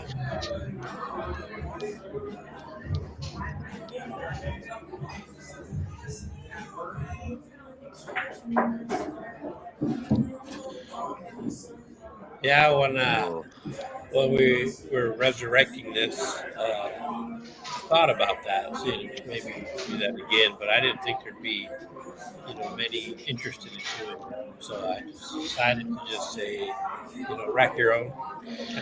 We could always put a bikini on Josh, and yeah, we're trying to get viewers, Scott. David would tune in. That's probably true. He would have that permanent fresh baked cookie. Yeah. Yeah, exactly. Pete's got a good opportunity here to tie this thing up. Yes, he does, and that's big because all the momentum is shifted to him now. Yeah, he's won a few in a row here. Yeah, just don't overdo it here. Yep. That's gonna. I don't know. Can he squeeze? Can he get past the 12 here for the 15? I think he can. I think he can too, and if he can, that's exactly what he needs. There it is. Yep. Yep. Perfect. Natural shape here. You know, Becky, the format skill level is way more fair. That's true. No stack teams like in the Valley League. Well, Upper Valley, that's been around for a long time. It's kind of Easy does it, Pete. Come on. Yeah. Yep. Oh, fading itself that little out. stiff. Oh, Ooh. perfect. Oh, got a little Yeah, love you got there. some love there. You got some love there. Well, you know, the momentum's on your side. Yep. You get Yep. that love. It's good though. I liked it. You know, getting that little love. He might have noticed that. Take a step back, relook Yes. at that 8 ball. Yeah, Yep, step back, reload. that's a good job right there. All right. We got a ball game, folks. Yep. Nice work. Oh, Then I have a little bit of a delay on my phone. I just got to rewatch that right away. Whew, that was close. Yeah. YouTube has like a 20, 25-second delay. So if you want to see like a replay real quick, like just glance over if you have it up and running and see it. But what I was saying, Becky, is that the Upper Valley Pool League is kind of phasing out. A lot of the players are aging out, and just the whole thing in general is just kind of, you know, just overdone. It's still a league that people like to play, but at the same time, it only rewards the good players. You know, there's nothing in it for the majority of the players, which are mid to low. Stacking teams. Some people stack teams, but some like. And I can speak for my own team. We played together for, I don't know. I started in 2004, so probably 2008-ish. We started putting together a team. And back then, we weren't like super strong. We just kind of built ourselves into that. And then we've won and won again and that kind of thing. But yeah, I get what you're saying, because it's really like an APA, the skill level, it's handicapped. So it really makes everybody feel like they have a chance. And that is a cool thing. And because of the 23-point cap you have to have on your team during a match, teams are forced to have I'll tell you, level players, and so that makes them feel important. Well, yeah, just in general, Rich, I think that, when you get some of those lower rated players and they have an opportunity to beat like a 7 or, something like that once in a while, it's really, really a big boost for them, and it really keeps them interested in the game and makes it a lot of fun. So, yeah, because they're not going to go up there and say, "Oh man, I'm just going to get my butt kicked." They actually have a chance, and and even like back when we played. There was times where I'm playing a 2, and they get that first game, and man, talk about pressure. Yeah. Yeah. And it can happen anywhere. You come around absolutely. and you accidentally kick the 8 in, or something, and now your back's 100%. against the wall. Yeah, we see that a lot. I think that's probably one of the biggest complaints from that I've noticed for the higher ranked players, and I'm talking higher ranked players like the 7s, 8s, and 9s. Yeah. We have an 8 on our 8-ball and 9-ball team. It's the same guy, and it's hard for him to play sometimes because trying not to give too much of a handicap.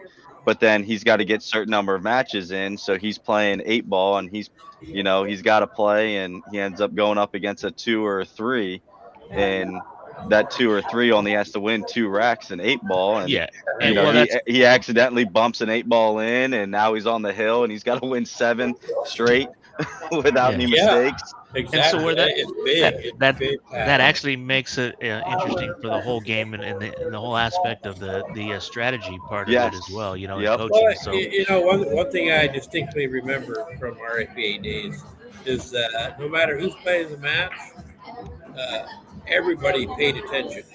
If we didn't have people roaming around, socializing, or going outside or doing whatever, everybody was there paying attention, and everybody was on the edge of their seats because it was just exciting. It felt action-packed. Yeah. And that made it fun for every skill level. When you're around teams like that, that's a lot of fun. Like our team, we feel like our team. That's why we love playing with the group that we have, is that we are all 99.9% of the time we're very into it. It's so because matches are close, or if it's a big handicap discrepancy, watching our 8 go up there and fire away, it's a lot of fun. So let me give you a little devil's advocate to the APA for the Yakima area. So Go ahead. looking into a lot of it, one of the big things that you'll notice about Yakima is It's a good shot, a bud. ton of the leagues. A lot of the captains are typically on the higher skill level of things. They build teams, and that's just kind of been the custom for many, many years. And then they pick up players of all different skill levels for men's league or women's league or whatever. But the APA is really geared towards the lower to middle rated players, which is great. How my perspective on it. I definitely want to drive that, but at the same time, you have to be able to have some of those people, kind of like our leagues, how it's just hard to get people to step up to run for office and things in our leagues. It's the same thing. You have to have players that are willing to build teams and not just sit there as a lower rated player saying, oh, I want somebody to pick me up. Because around here, it's going to be tough. There's going to be a lot of higher rated players that aren't going to want to play. Because I'll tell you right now, playing as a 7-9 in Spokane, a very, very large league, I was frustrated at many, many times. And the reason I got frustrated is there's a lot of the lower rated players that would get pissed or get upset at their captains for throwing them against me, especially if I'm shooting very well and I do very well. I had players that wouldn't shake my hand. I had players that were really upset. I had a player cry once because I was playing safeties on him. But I got over that pretty quickly, Josh. Yeah, but Dan doesn't cry as much. Yeah, you got over it quick. That was great. But I mean, like there's a you can go to Vegas in APA for singles. Yeah. So to be able to do that, you have to win a singles board in your area. Yep. Once you win a singles board, then you have to travel to the regional event in your area to win the regional event. Then you can go to Vegas for it. You can't just buy your way into Vegas. And I tried. I went one night and played a singles board and 8-ball, won it, and then I was able to go to regionals to play the 8-ball to be able to try to get to Vegas for single and 8-ball. I never got the opportunity to try to play regionals 9-ball because every night when I showed up, every player backed out of the 9-ball board in our singles board. I literally went week after week after week and sat there. And they finally asked me, a bunch of the players asked me, and the people running the boards, will you just not play 9-ball so that we can put a board together because nobody will play if you're in it? And that's frustrating for a higher rated player. And in the Yakima area, you have to have the higher rated players be willing to deal with that kind of stuff and still put teams and stuff in. So it's not just as easy as a lot of people think, I mean, like what you're doing with the Dutch League, Rich, is really great, but you're the one driving that. You're the one building that. You're the one doing, all that, and it's blind draw. Now it'd be a lot different when you turn around and have to have people build those teams. You're going to have a lot of people's feelings get hurt because people aren't going to want to play or whatever. But see, one thing that would work in our favor is that, like you, me, Poncho, Scott, we're I don't want to use the word influential, but we are, and so if we were to drive APA, then all of us are pushing and working on it. High level players or not, I think would be willing to listen, maybe try it, whatever. And some of those issues, but I would be okay with only focusing on the mid to low player. The back, the biggest group of players in the entire valley fall in that category. So I wouldn't be opposed to pushing it for them, even if it meant I couldn't play. As much as that would suck, but I'd be okay with it just to get it off the ground. And that's a big difference from, again, like in our area. With Josh, like you had asked the question about the just the overall pool here. Like there aren't, like when you talk about geared towards the lower players, like there's not a lot of 7s, 8s, and 9s in our area. And even the ones that are, so like to make it to Vegas, this is a good. Not to interrupt you, but Jaime's making a really good this is real good. This is to get on the hill. Yep. So to get to Vegas as a singles in ours is the MVP race. Yeah. So now it's they do it by ranking. So like your 1 to 3s have their own MVP slot for winning yours, and then 4 to 6, and then I think it's 7 to 9 is the next one. But if you look at those MVPs for like the 7 to 9, you have to shoot at least 6 matches in order to qualify. And in our area, a lot of those guys don't shoot 6 matches a session on that specific team. So Yep. they're not playing nearly as much as everybody else is. Yeah. Like last session for me, I was fortunate enough I got moved up, but I stayed the same bracket. But I played, 13 of our 15 weeks. As a 4 and a 5. Well, Josh, the next time you're down here, we could have a bigger discussion about the APA, because Jim, it's something he's made comments about, because he's made comments to me about throwing $10,000 at a pool league, because he doesn't feel like the Upper Valley and Summer League really do anything, because it only caters to the top players. So only the winning teams get anything. Yeah.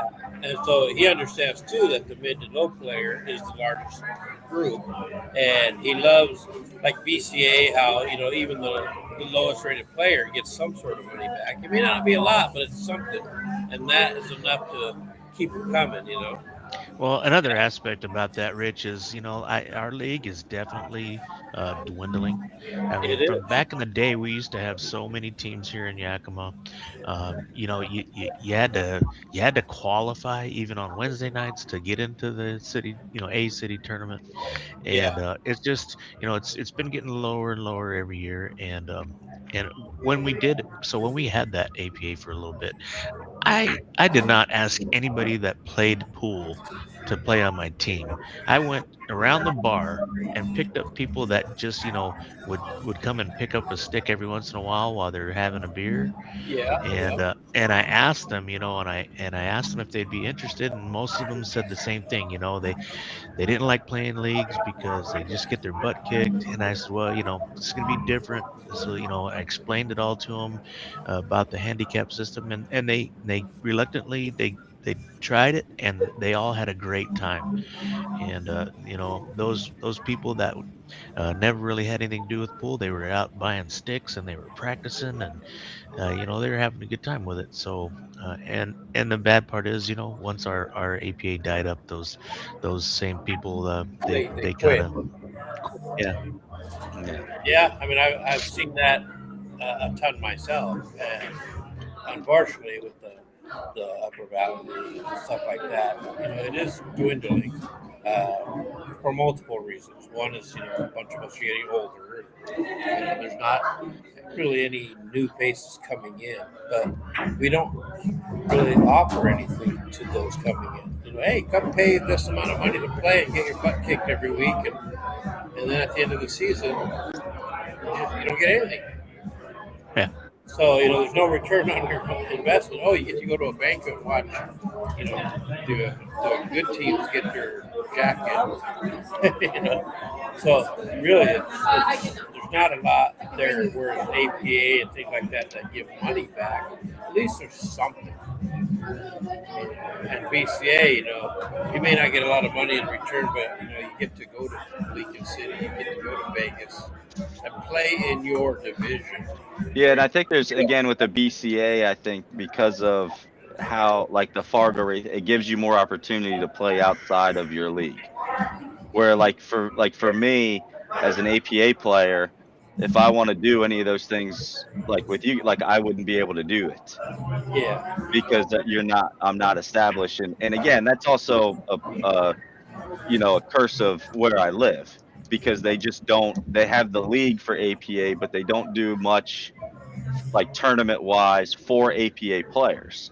They run other tournaments out here in a couple of the bigger spots, a couple of the other pool halls that's here, they will do it for a BCA thing, but it's geared more towards those Masters players that are playing BCA that have that, established Fargo rating, that their robustness is really high.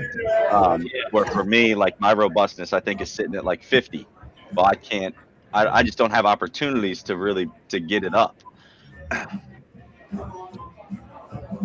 Yeah, I mean that's all valid points to make. But maybe someday we get APA in here. But the Upper Valley is I hate to see it just dwindle down and die. I mean we're headed there obviously, but what do you do? Because we have meetings every year. There's all these ideas tossed around, but then ideas are out there, but nobody. It's just who's willing to do it. Yeah, exactly. Everybody has an idea of something, but their idea is mainly for someone else to execute, and that doesn't really fly all that well. Yeah. It just typically ends up being the same old song and dance, and then there's a large number of people who hate change. So anything you try to make a change to, there's always flack involved, and that makes it tough. And to be honest, just my own personal opinion, I'm not a big fan of how it's ran, even though I am part of that, just because you elect officers to run it. In my opinion, let them run it. Everything shouldn't come down to a vote. I mean, you voted your officers in, let them run it. If you don't like how they do something, pick new ones next year. You got to untie their hands a little bit so they can try to do things to improve. Getting back to this match here, looks like Jaime's got himself in a little tight spot here. I think I try to take this 3 down to this one here, and even if I miss it, I at least block a pocket on his 9 ball. If I make it, I could have it. Oh, he tried to cross that. Dan, you're an AP player. You'd have just picked it up and handed it to him. Yeah. Pick up. I said, Rich, I've seen that happen because we had talked about it. Yeah. And I'm like, I don't do it, and I'm the same way you are. I refuse to do it, and now like I'm noticing more people do that. Yeah, and it just drives me nuts. And again, I've seen where lower ranked players will call that timeout, and their captain will come up and they'll tell them just to hand it to them instead of trying to talk them through. Hey, trying to get your exactly teaching. Yeah, teach them something. Yeah.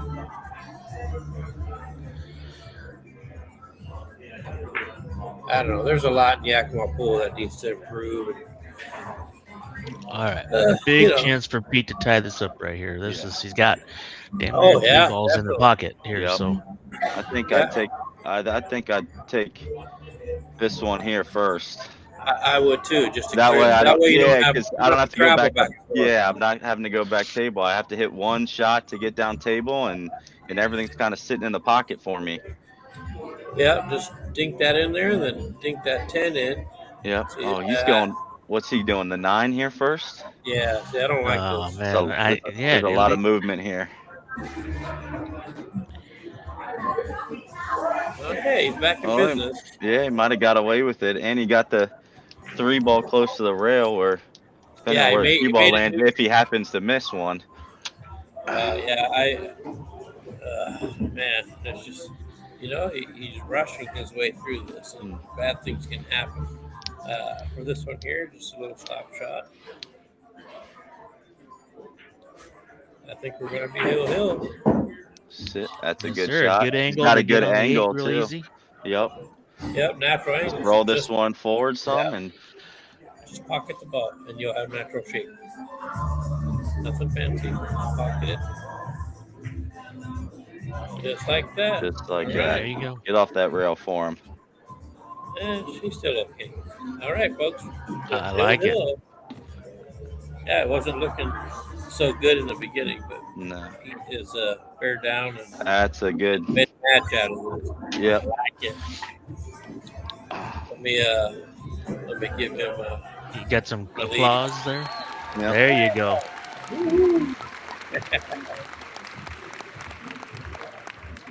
All right. All right. Nail This biter is the time to pocket one or so and keep the cue ball on the table. Yeah, don't get too crazy and like try to Right. crush this break. Yeah, man, he's he got a great chance here. He ties it uphill hill, and then he's got the opportunity to break. So Yeah. hopefully he can control the table. Well, this is what you want. You want the break in the hill game. The break is the most important shot in pool.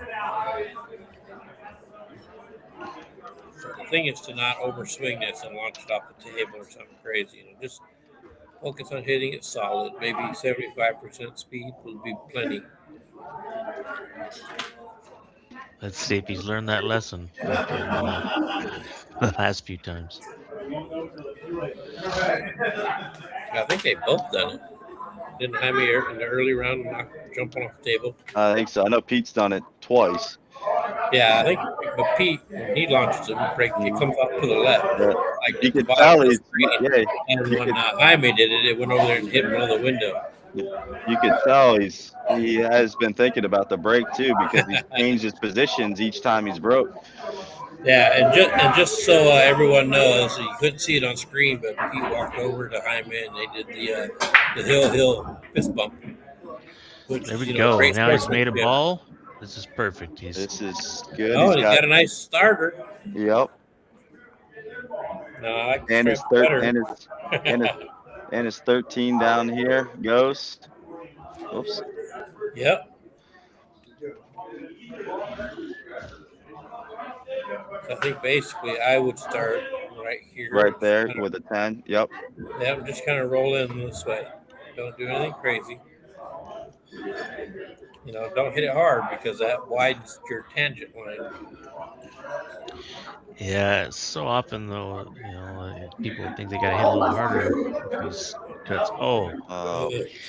so that back cut, a little tough to judge. See, this is the thing I noticed with Pete. He walked around and he kind of looked at it, and once he made his decision, he dropped down and fired. It takes no time at all. Well, now Jaime can take those same stripes and take control of this table. Yeah, there he's got it. That's big right there. Now I just come right over here for that shot. That's a nice little straight line on your roof. We'll see his control here. There we go. Looks good. Perfect. See, now what I would do here is I'd play forward. No, he went too far. See, I would have wanted to be a little straighter into the side with the 11 ball. Because you want to get you to that.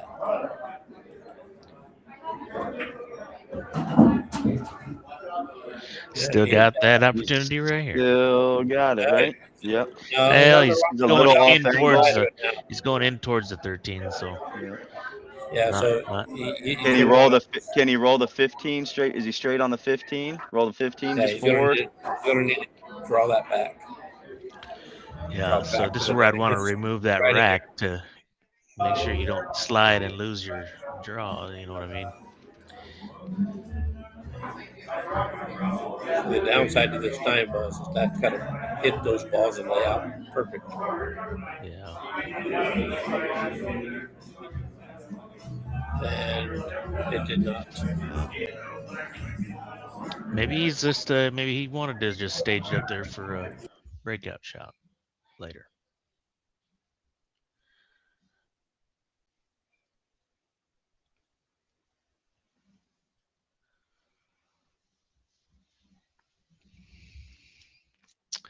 I don't know. I can't see if that 2 is can cut in that side there. Oh, he's gonna take that 5 up.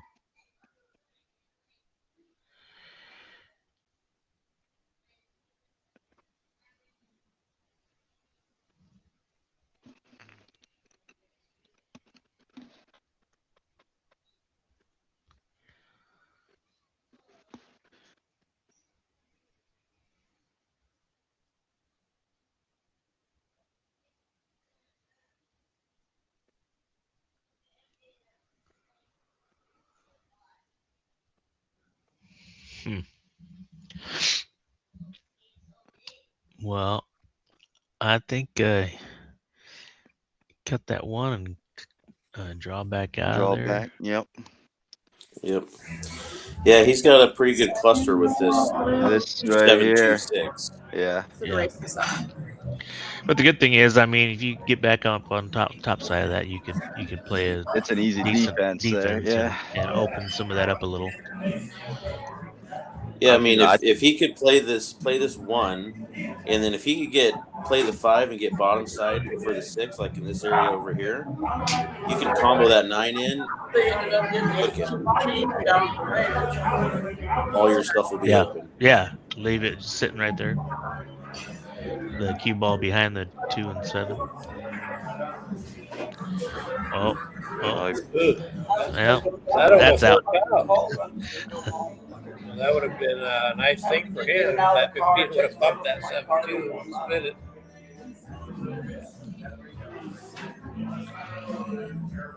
You know, now that Becky pointed out the camera, you know, the names and scores cutting up the pockets. It's really Can't stop looking at it. That's 100% It's true. really coming into play a lot, isn't it? Yeah. Oh no! Oh, don't do that. Don't do that. Oh, there you go. There we go. Does it go by the 5 though to the 9? Yeah, it does. I'm sitting right in line with that shot at the table there. It's can there. see around You it. can see the line. But yeah, that's literally right on the edge here. And he's not hooked on there. No, he's got a little gap there. You can see it. Hit that pretty firm. There he goes. Oh, that's gonna. That worked out really. That's, like that. Jeez. See, it's to not go forward here. There you go. Nicely done. Good shot. Nice shot, man. You know, being stretched out like that, the tendency is to get a little topspin on it and it curls up under the 7. But, Well, that you're stretched out and as quickly as he shoots sometimes. yeah. It's a full house reservation. They can't do it without Well, he didn't leave the easiest, but it's No. not too difficult. It's definitely doable. Just Yeah. grip that in the side. Okay, he did the old Babe Ruth and called up the side pocket. And here we go, folks. This could be the game, the match winner. Oh, Now I say you play the defense on the 6. on the 6 move ball, the right? 6 Just a leave it little right by bit. the 7. Yeah. Tie him up. You know, I can Lock tell him you, up. I'll tell you right now that 7-2 actually goes. The 2 will play into the corner, so, but I wouldn't shoot it right now either. I'm thinking in terms of getting yourself a best shot to get back to the table and to have an opportunity to get out. You move the 6 a little bit and leave him hooked behind those 2 balls. I don't. See, Yeah, because Scott now wouldn't this have is. taken that Oh, shot. well, look at how lucky he get here. Oh, see. Yep. Oh, Scott, you didn't see that shot? What the stone? Oh my God. That's actually perfect. Wow. Yeah, because that's how I was thinking. You know, you pocket the 5 and roll over there for Mhm. the safety on the 6, and he just did it, you know, a different way. But it worked out great. There you go. This is where he just picks it up and just gives it to him. Rich. Yeah, if we were to do that right now, I'd get up and just hand Pete the well, listen. I mean, and he doesn't have Pete. I mean, it's not a walk away if Pete gets a ball in hand here. He might have to turn around and maybe play another defense or something. Yeah. Oh, just get it open No, or unless you got a good solid way to break those 2 apart. Well, yeah, you can, with ball in hand, you can give yourself that little angle on the 6 and just pop it back and split them. And then no matter how it lays out, you have the 5 ball to help you.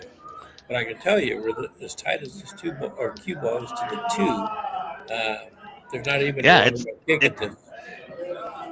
It's tight. You know what I'm saying? I mean, Is that I cue would ball think, sitting on the rail with that married to that 2 ball?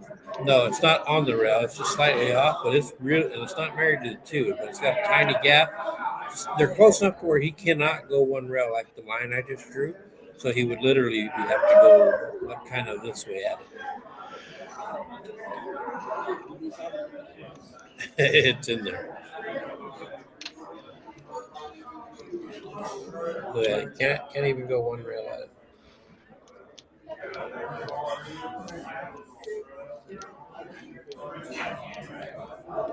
Okay, so right here, that's the call. Is that where it called? Yep.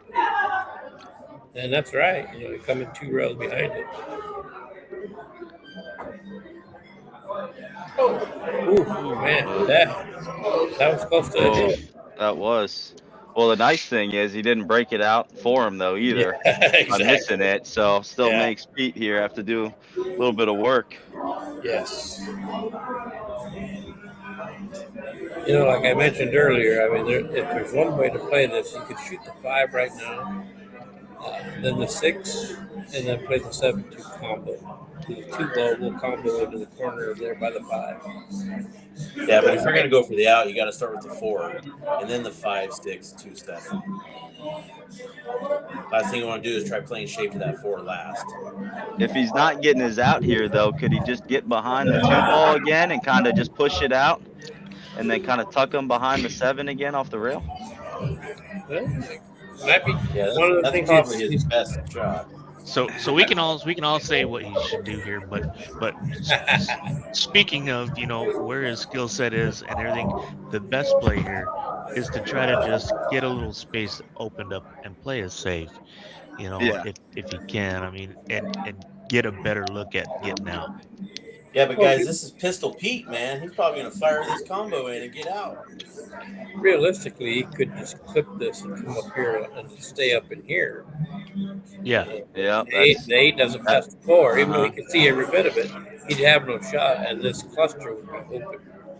So there's lots of options here. I mean, the 2 ball also goes. This is almost like that shot he hit at the beginning of the match, where he put himself up against that rail almost and hit that little draw and popped the ball right in the side. Yeah, let's see what he comes up with here. I do kind of like your idea, Rich. You know, that splits those balls up pretty good and gets them in a safe spot. Yeah, because I mean, you lightly clip that 7, that 2 ball, nudge over right in front of the pocket. You're not leaving him anything. And then, you know, no matter where that ends up, you're going to have shots. Is he gonna roll up and play the safe behind it? It looks that way. He might roll it up and try to get. Yeah. But now he just took the combo out of play, though. Well, he took a lot out of play because that's even closer than it was before. So now even the 2 rail's not an option. Not with that 5 ball sitting there. Yeah. I mean, your best option would have been position something closer that you could easily break these with. Well, this is about all he has right here. And I think that's what he's called, too. It looks like he's not shooting into the rail short enough. He's going longer. So he's probably going to run through here. Or that. All right. So unfortunately, this problem is not resolved.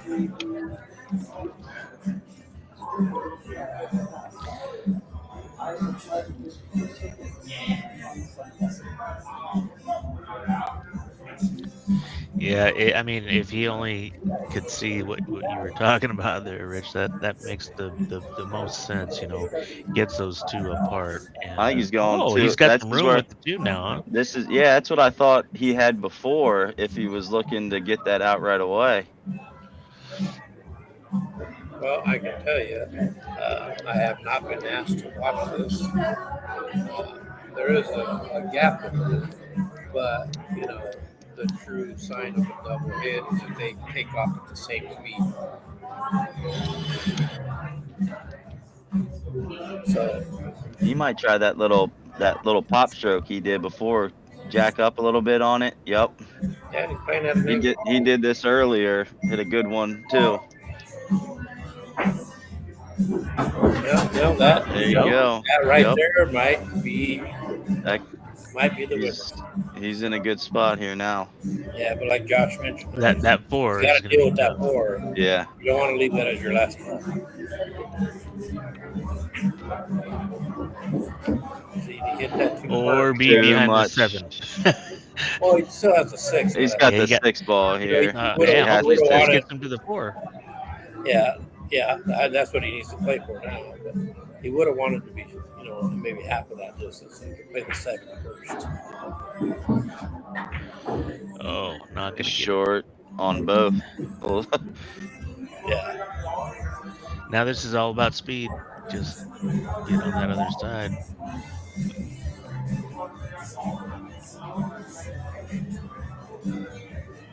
He's hitting top. Oh, no, he missed it. No. That's big. And yep. But you know that he's been struggling with those cut shots this whole match. Yeah, missed it on the same side again. Yeah, that 4 ball is going to be a tough one. Yeah, there it is, And folks. there it is. So I'm going to go hand out the money. You guys do the sign off, please.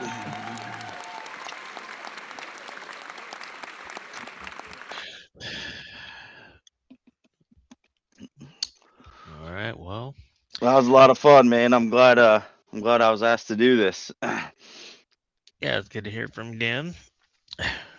And good to hear your perspective on all this. Yeah, it's a lot. I was telling Rich earlier, it's a lot easier being on this side. not so much pressure. No, not at all. Yeah. Well, and then too bad Josh got on, because then I had to stop lying about our match. Oh, I was letting it go.